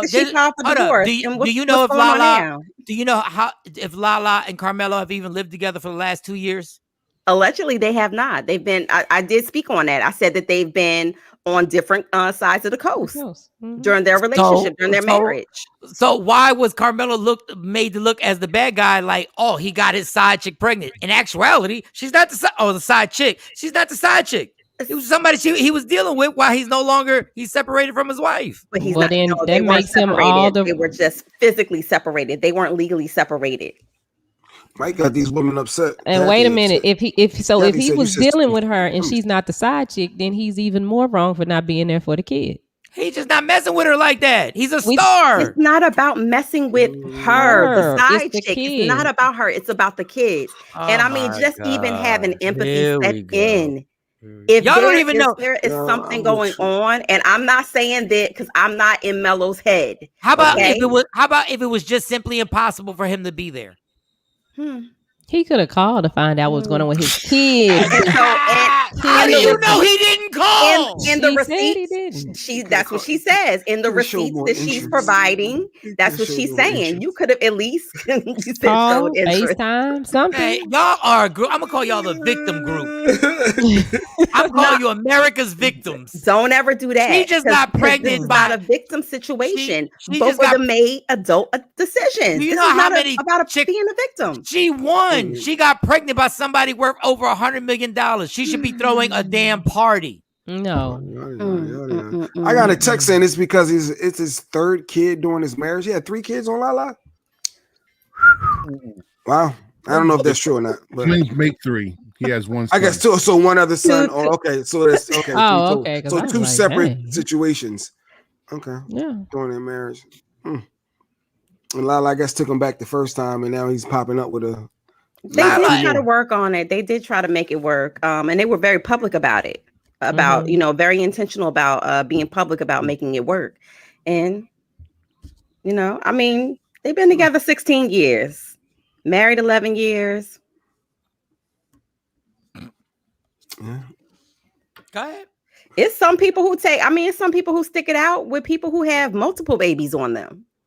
Yeah. They do. He should have just somehow had somebody go meet her to make sure that abortion was done. Problem solved. And we still married. Life goes on. Like, I'm you making producing sure that the whole abortion situation. happens. You producing the whole situation. If I can't make you can't make it. If Mike can't make it, Jay, I need you to hop on this flight. I need you to make sure everything. Make it happen. There's somebody on the team. Somebody on the team. Mo, can you go hold her hand? Can you just go hold her hand? That's Jay Black. Damn right. She was not having that abortion, y'all. Oh, she just wanted to see him. That was just the cap, just to get him down there. Oh my God. I can't even believe y'all. Because that's what the game really is. These penises. Yes. I knocked you off at 3. I knocked you off at 3:00 in the morning a few times, and then unfortunately, which every child is a blessing. I'm down with the child. Is that people use the choking because they don't want to deal with the actual situation. The situation gets all changed because it's like, yo, you got to do it for the kids. That's not what these 2 adults were doing it for. The kids get the shorter end of the stick, yes, but these 2 adults weren't doing it for that, and she's gonna be fine. Listen, Drake's first baby mom, because allegedly he has another kid coming. Drake's first baby mom, guess what she is right now? Guess what she is? Happy on a yacht. Happy, and the child is, and guess what? Drake has the child, and they're hanging out, and they do everything's happy. Carmelo will do what if let's say Carmelo's not in the life, which I don't believe he's not going to be, but let's say I don't know, financially the baby's going to be good. Like the check before the baby comes. Who the hell cares? Gonna be good. Jay Black. No, that's what 50 said. That was 50. 50 don't even mess with his first son over B. It's a horrible game, but I'm just saying, there ain't no morals in this. They're just not. I guess he'll have enough money to put them through therapy and whatever else they're gonna need when they get older. And we could do that for our gang of kids from celebrities that y'all love. That y'all love. We can go down the line of celebrities that you guys are be like, I love and respect, and okay. I love Mello. I mean, I don't have anything against Mello. My issue is, like I said, it's just the kids. It's not the sneaky link. Like, it's not how he's treating her, because she's grown too. She made the decision. It's not about that. It's about the kids. But this whole especially story, when you're talking about a kid being sick or there's something being, emergent for a infant. Yeah, I think that. And this is all he was wrong. And this is all based on her reports. I said allegedly. We're basing this whole thing on this. If you on her rewind the version. tape, I know. I said allegedly. I know. These are the receipts that she's providing. She's providing the text messages, the alleged text messages between them, basically showing a whole full conversation of, hey, you could have at least called. You could have, you couldn't call to check up on him to find out what was going on. Like, you know that he was having another surgery. Apparently, the babies are having multiple surgeries. So, and do you believe she would have shown the text that he said, no, you didn't send me that? So, do you believe she would have sent those texts? Do you believe she would have sent those texts that he said, what the fuck are you talking about? Sorry. What the F are you talking about? You never sent me that. And do you believe she would have sent those texts if he said, we just talked? Why didn't you say that then? So, Michael, Shawn, we all know, all of us who have iPhones, we all know you can delete messages, delete replies. So I'm not saying that these receipts are totally official and valid. All I'm doing is, don't shoot the messenger, first of all. All I'm doing is reporting what she's stating. And I'm balancing it out. Mello has not spoken out and given an official statement. So I'm being a holding pattern. I'm gonna wait and see what happens. That shows her character off the door going to the media with these text messages because she's gonna get taken care of anyway. So the fact that she wanted to decision making. No, y'all don't get that excuse. Y'all always get that excuse. It's not an excuse. Y'all always get the emotional excuse. The emotion. That's for anybody. That's for a man or a woman. Explain to me. Men do whole shit. Explain to me what was the point of sending these? What is the point of sending these texts to the media? What's the point? Because I can't get you to make a call, so now I'm going to send it to the media. She's scorned. She's angry. If you want another excuse, a woman, nothing worse than a woman scorned. No. If you want to see any parent tear up some stuff, mess with their kids. But what was the I don't point care of if you're the going to other media? parent or whatever. I mean, who knows what her? I mean, maybe she's like, look, I'm telling somebody need to know. Who knows? Here goes more woman comments. Listen, it's about the kids, but it is what it is. People lives are living lies. He's never going to be there for his kids. There goes that assumption. There it goes. Just based on the fact that this chick put the text messages out there, because how he made them. If he was a real man, here it goes. Because y'all know nothing about being a real man. I love when y'all women say if he was a real man, because y'all don't know nothing about being a real man. Y'all say if you was a real woman. No, I don't. Because I think it's disrespectful. I don't know nothing what it is to have a saying that. Handle your ish. Take care. Hold on. Then it goes, handle your ish. Take care of your business. As if you know that he's not taking care of his business because those twins are her kids. As if you know because the chick put out text messages. These are the assumptions. To the hospital. And you don't even know the reason why. We don't even know if he even knew when she was at the hospital. We Females just unite. So based on the agreement that they had to have the abortion, the agreement of him coming was to be there for her, not for the kids, because they were getting rid of the kids, correct? That was initially before the kids were born. He was supposed to be there because she was having a medical. So her decision got swayed because he didn't do something that she wanted him to do because it had nothing to do with the kids, because they were getting rid of the kids, correct? Well, one of the issues, Cam, is the fact that the medical procedure that she had to have, you actually have to have someone go with you. So it's not like, you taking in somebody to the abortion clinic, you dropping them off, hey, call me when you get done. It's not one of those things. It was something going on to where she had to have an actual medical procedure, which is normally done in a hospital setting. Right. She had to have it, not the kids. Correct. Lord. This is before she had. Wow. And there was nobody she could have got to go with her. Hey. She didn't do it with nobody else. But that's what I thought Mello, like Mark said, could get the private jet, send Jay Black down there and make sure everything is good. Like because Mello may not even. You're such a fixer. So you gotta be a fixer. We just don't we don't even know the whole story on how this sounds so crazy. She needed somebody. That's why I said I'm going to be watching very closely because I want to see how this unfolds. It don't matter what the story was. They did that together. They needed to handle whatever it was. That ain't for everybody else. Keep living in your little ideal world that never works out. You keep living in your little ideal haven that never happens. Oh. Y'all both did it, so y'all supposed to both be. Where in America is this happening? It needs to happen. That's what I'm saying. Then we won't have all these issues. Just And to, why are y'all raw and y'all sneaky links? Like, ain't the whole point of a sneaky link is to be sneaky? I think Steph just changed her perspective a little bit. She said, it's called a side chick. The key word is size. So it's just a small percentage of support in all levels. So you're only getting a little small support. You're not getting a full, like a Lala would get. No, because a side chick / sneaky link is never supposed to become a permanent fixture.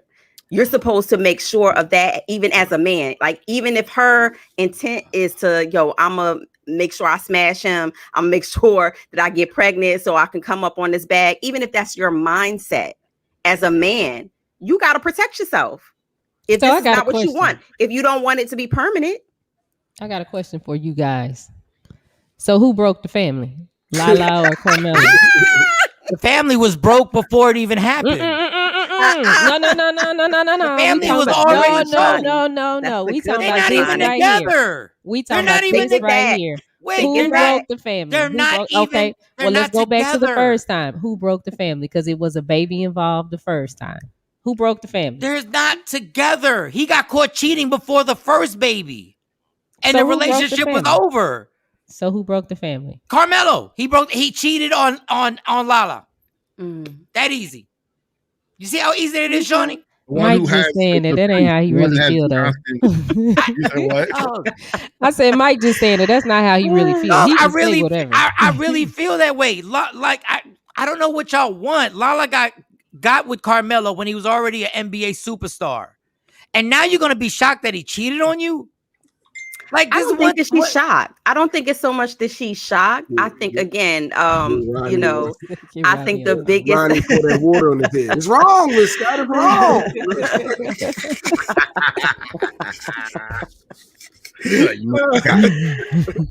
I think the biggest thing is, and I mean, you're right. He didn't use protection. Chartiste. He didn't use protection. So again, you put yourself in these situations. It's an adult. I'm definitely not victimizing either one of them. They fully knew what they was doing. Yes, if they would have went to the show, they would side chicks would understand. Listen, don't be a side chick. Moral of the story: don't be a side chick. Don't be a side chick. Absolutely not. And if you are, protect yourself. Stop letting these men, no matter what their status is, unless you got a plan. Stop letting them raw. And don't get with me when I'm famous already, and then get shocked when I still act famous after we get married. Don't get upset. The reason why you're into me is because I'm famous. The reason why she was into Mello, because if he wasn't Mello, she would have stayed with the rapper, allegedly. So you got into me because I was famous. Guess what? I'm living a famous life. Nothing change. If I'm Eddie Murphy, Magic Johnson, Denzel Washington, I don't care who it is, J-Lo, I don't care if it's who it is, Whitney was cheating on Bobby. So stop it. So are you saying that if you marry someone famous, Michael Shawn, that you would be okay with her cheating? Yeah. So if Stacey blows up today. No. If I met Stacey and she was already famous. No, but what did she blow up now? No. TLC come to her, Stacey, we want to do this show on you. That's not the same, Shawnee. You got to keep it into context. If I met you and you famous, I'm into you because you famous. I know you because you famous. So she get a pass. Yes. If I met Stacey and she was already in blockbuster movies and all that other stuff, and I'm dumb enough to really believe that I'm going to be with her and she's going to be loyal to me after she's doing all this, okay, y'all keep believing that. The real question is her ass is real. Is her ass real? Is it real? She's had work done. And that's why she got cheated on. No, I'm playing. If you follow Lala from her MTV days, then you know that she has had work done over the years. And the minute I saw Lala's horrible acting, I would have cheated on her. No, I like her on Power. She's horrible. She's horrible. Her jeans was dope though. Her jeans fit. Yeah, she was in radio first. She worked for Radio 1, Atlanta. And then she went to LA. Yep. And she blew up. I ain't mad. Dare call her an actress. Okay, we're done. This has been fun. Y'all call Lala an actress. Feeding them. You gotta be kidding me. No, Stephanie, you stupid dummy. Lala's good. No, she's not. She's horrible. I got love for Lala. Welcome, I like her. Steph. You got your first stupid dummy, Steph. You're in there. Part of the family. Both the women on this show right now would have done better on Power than Lala did. Both of them. We got to make that shirt with Mike's face and put stupid dummy on it. Him saying stupid dummy. Stupid dummy. All right, just been great. I don't know how we wind up getting into this, but God, that's great. All right. I'm finished. I'm taking a nap. It is Friday. People, enjoy your weekend. Enjoy your Friday, your holiday. What is this holiday? Father's Day. Father's Day weekend. And Juneteenth. Oh, I forgot to give you your present, Mike. Did y'all get y'all? Yeah. Y'all get y'all stuff? Dang it ain't nothing big. I gotta get. I forgot all y'all dads now. It ain't nothing big. Yeah, I don't know what y'all celebrating. I'm just celebrating Father's Day weekend. So y'all go ahead and rock out with Juneteenth, June 20 team, June 30 team. I'm just celebrating Father's Day weekend. Y'all go ahead. I guess that's it. We'll be back on Monday. Jay Black is still on vacation mode. Little kid, he had a beach bum hat on. That was cute. I didn't get nothing in the mail yet, Sean. Okay. My mail doesn't come till for like. I think Shawnee's playing with us. I think she's playing with us. No, I'll give you yours tomorrow when I see you tomorrow. I gotta text you all the information. Damn, I gotta take this long ass drive because Shawnee likes set up a meeting. God, yes. All right, y'all. Love me for who I am, not who you want me to be, because I can never be that and understand there's only one thing in life that is guaranteed. It will end. So enjoy every minute, every second, and don't let anybody steal your happiness. Everybody have a great weekend. Michael Shawn, Sexy Mo, Jay Black, Shawnee Scott, DJ Cam. Yeah, y'all. Michael Shawn and the TakeOver Legends, where nothing's off limits. Free Asian Radio.